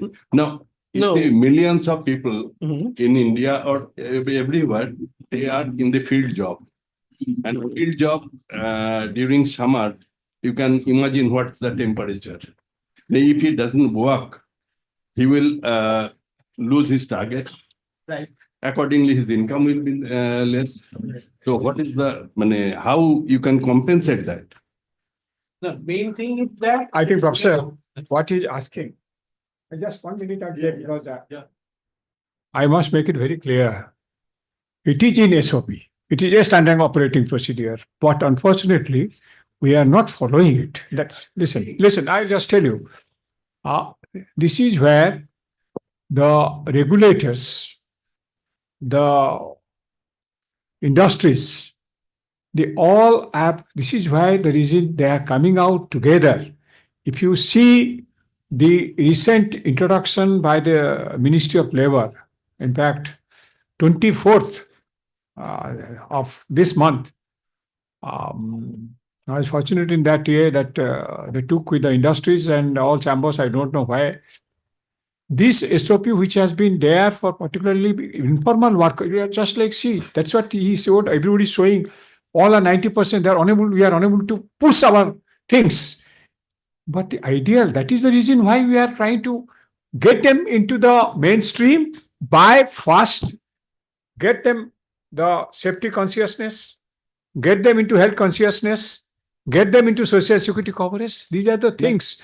I understand your questions. I understand your things. This is the concern for which you have been addressing day in, day out. The government should come out with Yeah. some cause. Yeah, And they should be that is what corporate very social diligent about it, responsibility. no? They should I be hope. legit. Okay. Okay. One more. Any other question, please? Do we have any other question? Anyone question from all the students present here? Yes, please.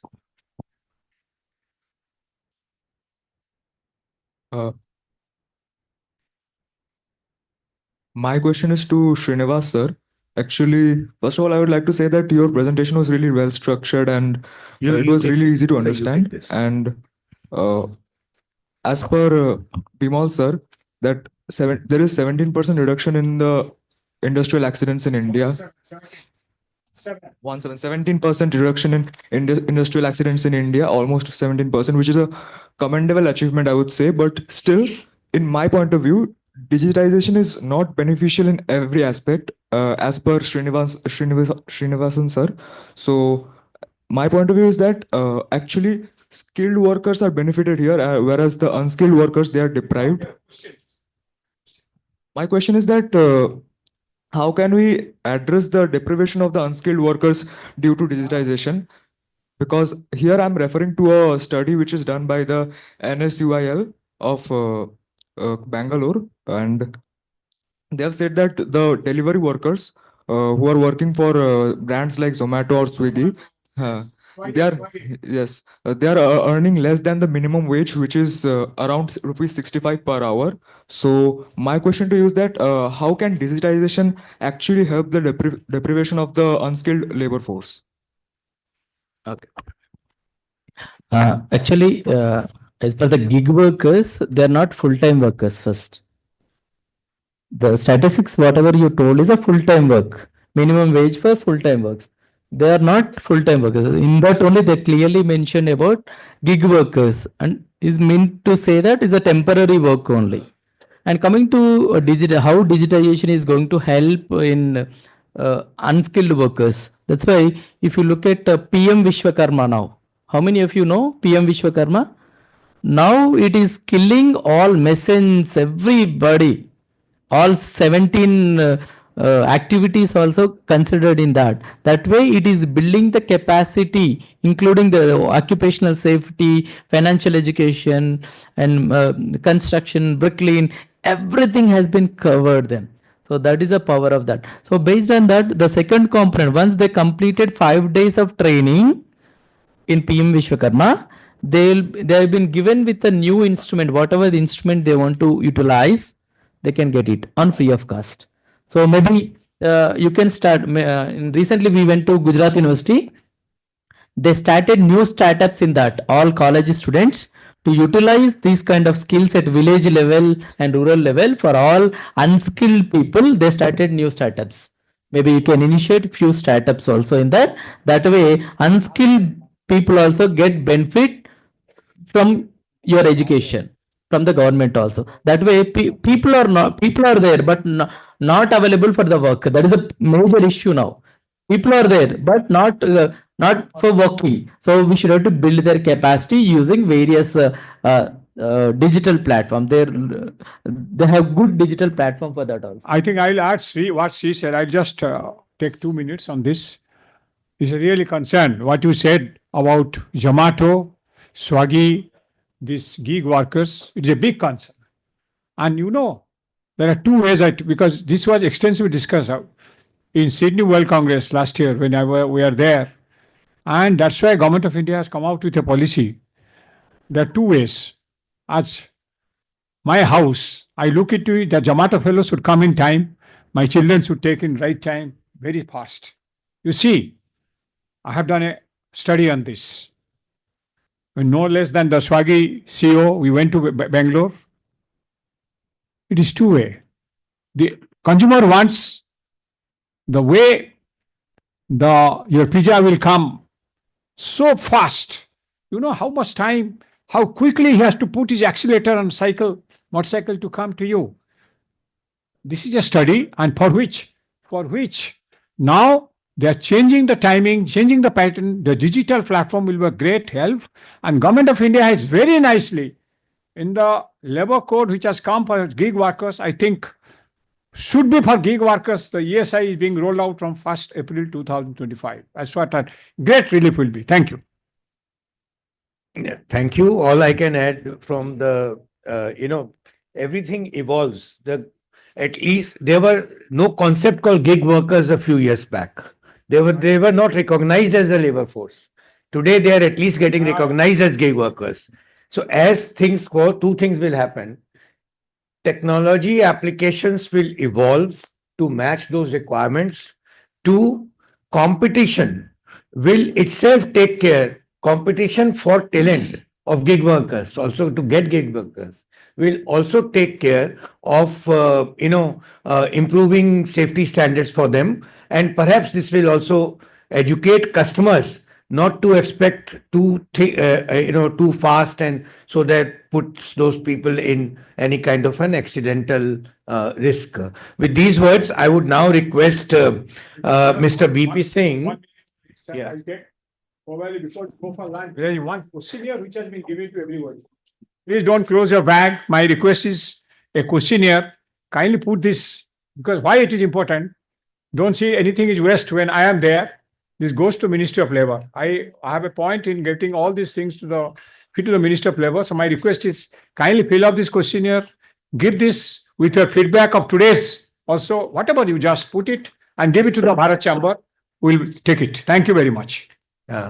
Thank you. With these words, I now invite Mr. BP Singh, Vice President, Rashmi Group, to offer a vote of thanks as well, in case he would like to add anything from the industry perspective, his takeaways of today's event. Thank you. Good afternoon, sir. Thank you to all.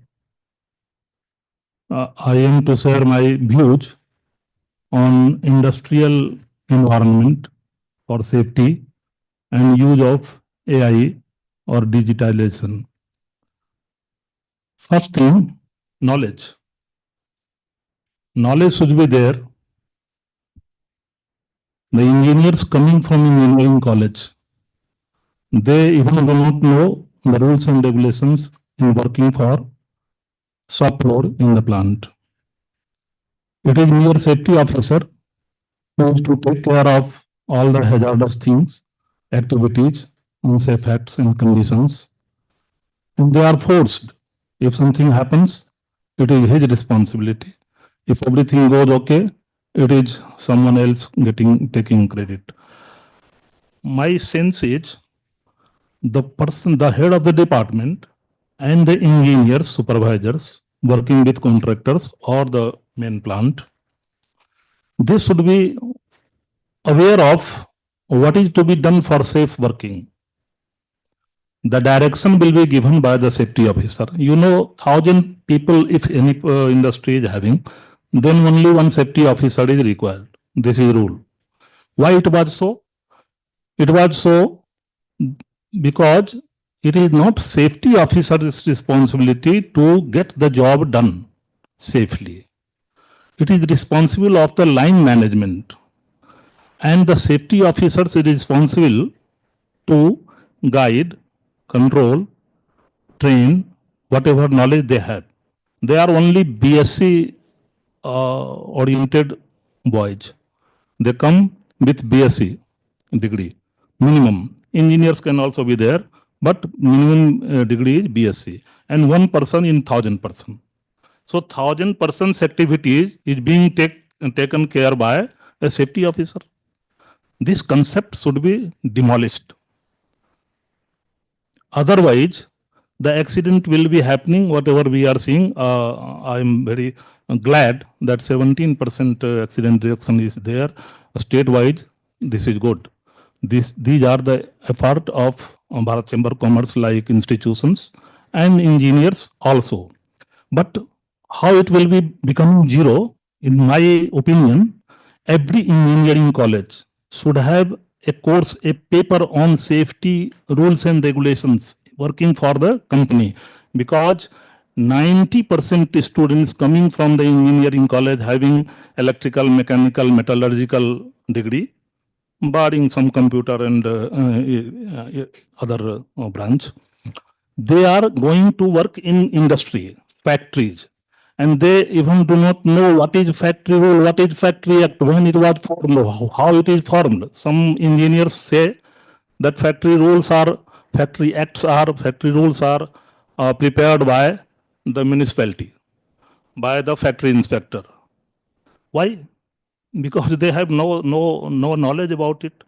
They have come with operation of blast furnace, coke oven.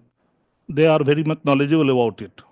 But how the pressure, temperature, and flow, that is volume per minute, will be controlled? These are the dangerous parameter, and they even do not know what is the pressure of oxygen cylinders, a very common equipment which is being used for every work, whether it is operation, electrical, mechanical, civil, everyone. But they do not know the pressure of the oxygen cylinder. You will be surprised to know it is 150 kg bar, you can say 50 kg per centimeter square. This is a bomb, and it is being utilized, it is being handled by a very layman, very unknowledgeable person, very unskilled person. They are throwing it from the truck. When handling, they are throwing it. It is bomb. If it leaks from any side, it will be a rocket, missile. If the velocity of this side, then the rocket will go that side. And if it is on the ground, it will destroy the whole area, whole rod mill. That is why it is told by rule that this should be kept in vertical position, so that if something happens, it will go up, and up there is no person. If someone comes in front, then it will be bad, but nothing will happen. So this type of knowledge, factory rules, factory acts, gas cylinders rules, calcium carbide rules, electricity rules, all these are electrical knowledge. But people say it is a law. It will be dealt by lawyer. No, even the lawyer is consulting the engineers and the knowledgeable person about the rules, how he will be facing quite doing all this. So in my view, many things is there, but one suggestion to Bharat Chamber Commerce, a very good institution, a very good संस्थान, जहां से हम अपने इस rule को लागू करवा सकते हैं. Every engineering college, diploma college, even ITI should be given to some extent factory rules and regulations knowledge and examination of that paper. When they will be coming with this knowledge, it is very easy for the safety officers to make them understand why rules are very much necessary to control the accidents by following the standard operating procedure at every step, and how the SOP will be made. Many industries is having no SOP. We are discussing many things. We should be, but SOP is not there. If you go there, the SOP is not there, because he said that he is knowledgeable about it. Why to go through a book? So this is my suggestion only. I will be giving all this. So okay. That is my experience I have shared, and I am to deliver vote of thanks because this nothing will be happening, and it will be injustice to all the representatives who have given here the lectures, and very good, very beautiful lectures. So Professor Neotel, Mr. Bhusarapu, Mr. Wallet, Mr. Bandari, Professor Sahu, Mr. Sahu, member of the chamber, guests and friends. At the end of the international workshop on implication of climate change and digital transformation on safety measures for industries focus Vision Zero, it is my most pleasant duty to propose a hearty vote of thanks to our learned speaker, Professor Karl Heinz Neutel, President ISSA, Construction and Senior Advisor, BGBAU, Germany, and Mr. Paul Johannen Ballet, Program and Operations Officer, OSHE International Labour Organization, for joining us virtually and addressing us today. I would also like to sincerely thank Mr. Srinivas Bhusarapu, former Chief Information Secretary Officer, CISO, Pension Fund Regulatory and Development Authority, Mr. H.M. Bandari, Deputy Director Safety, and Head of the Regional Labour Institute, Kolkata, Ministry of Labour, Employment, Government of India, and Professor Subhasis Sahu, Associate Professor, Department of Physiology, University of Kalyani, for their key remarks on the subject. The challenges of the climate change and digital transformations are complex, but they also present opportunities to redefine safety and well-being in the workplace. It is now up to us, industry leaders, policymakers, and safety professionals to translate these insights into actionable strategies. Let this workshop serve as a catalyst for continuous learning, innovation, and commitment to Vision Zero.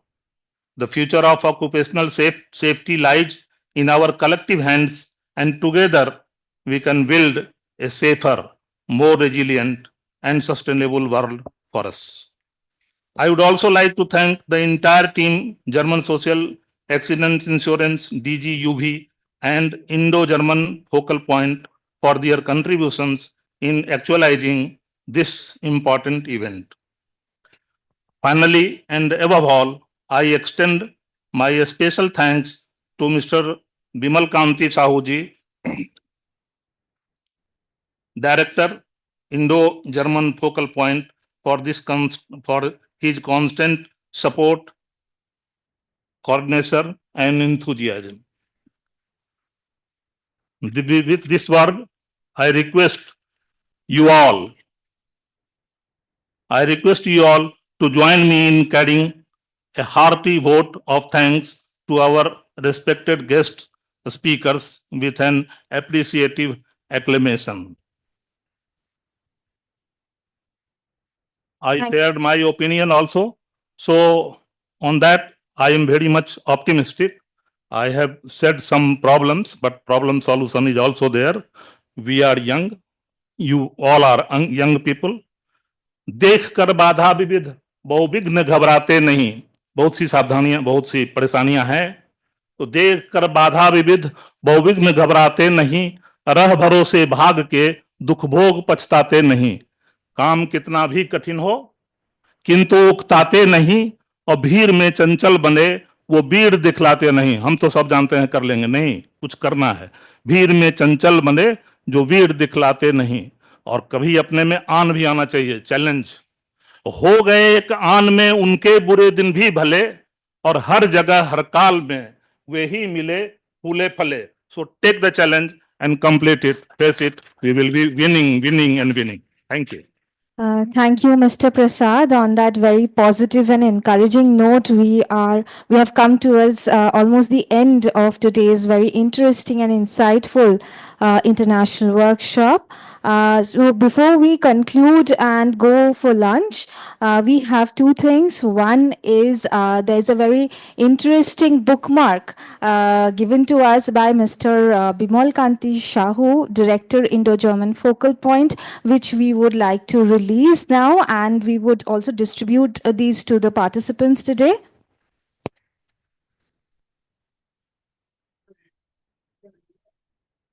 You carry it, a small in your pocket. It's there, it's there. Oh, sufficient copies are there. Yes. Please, come. Oh.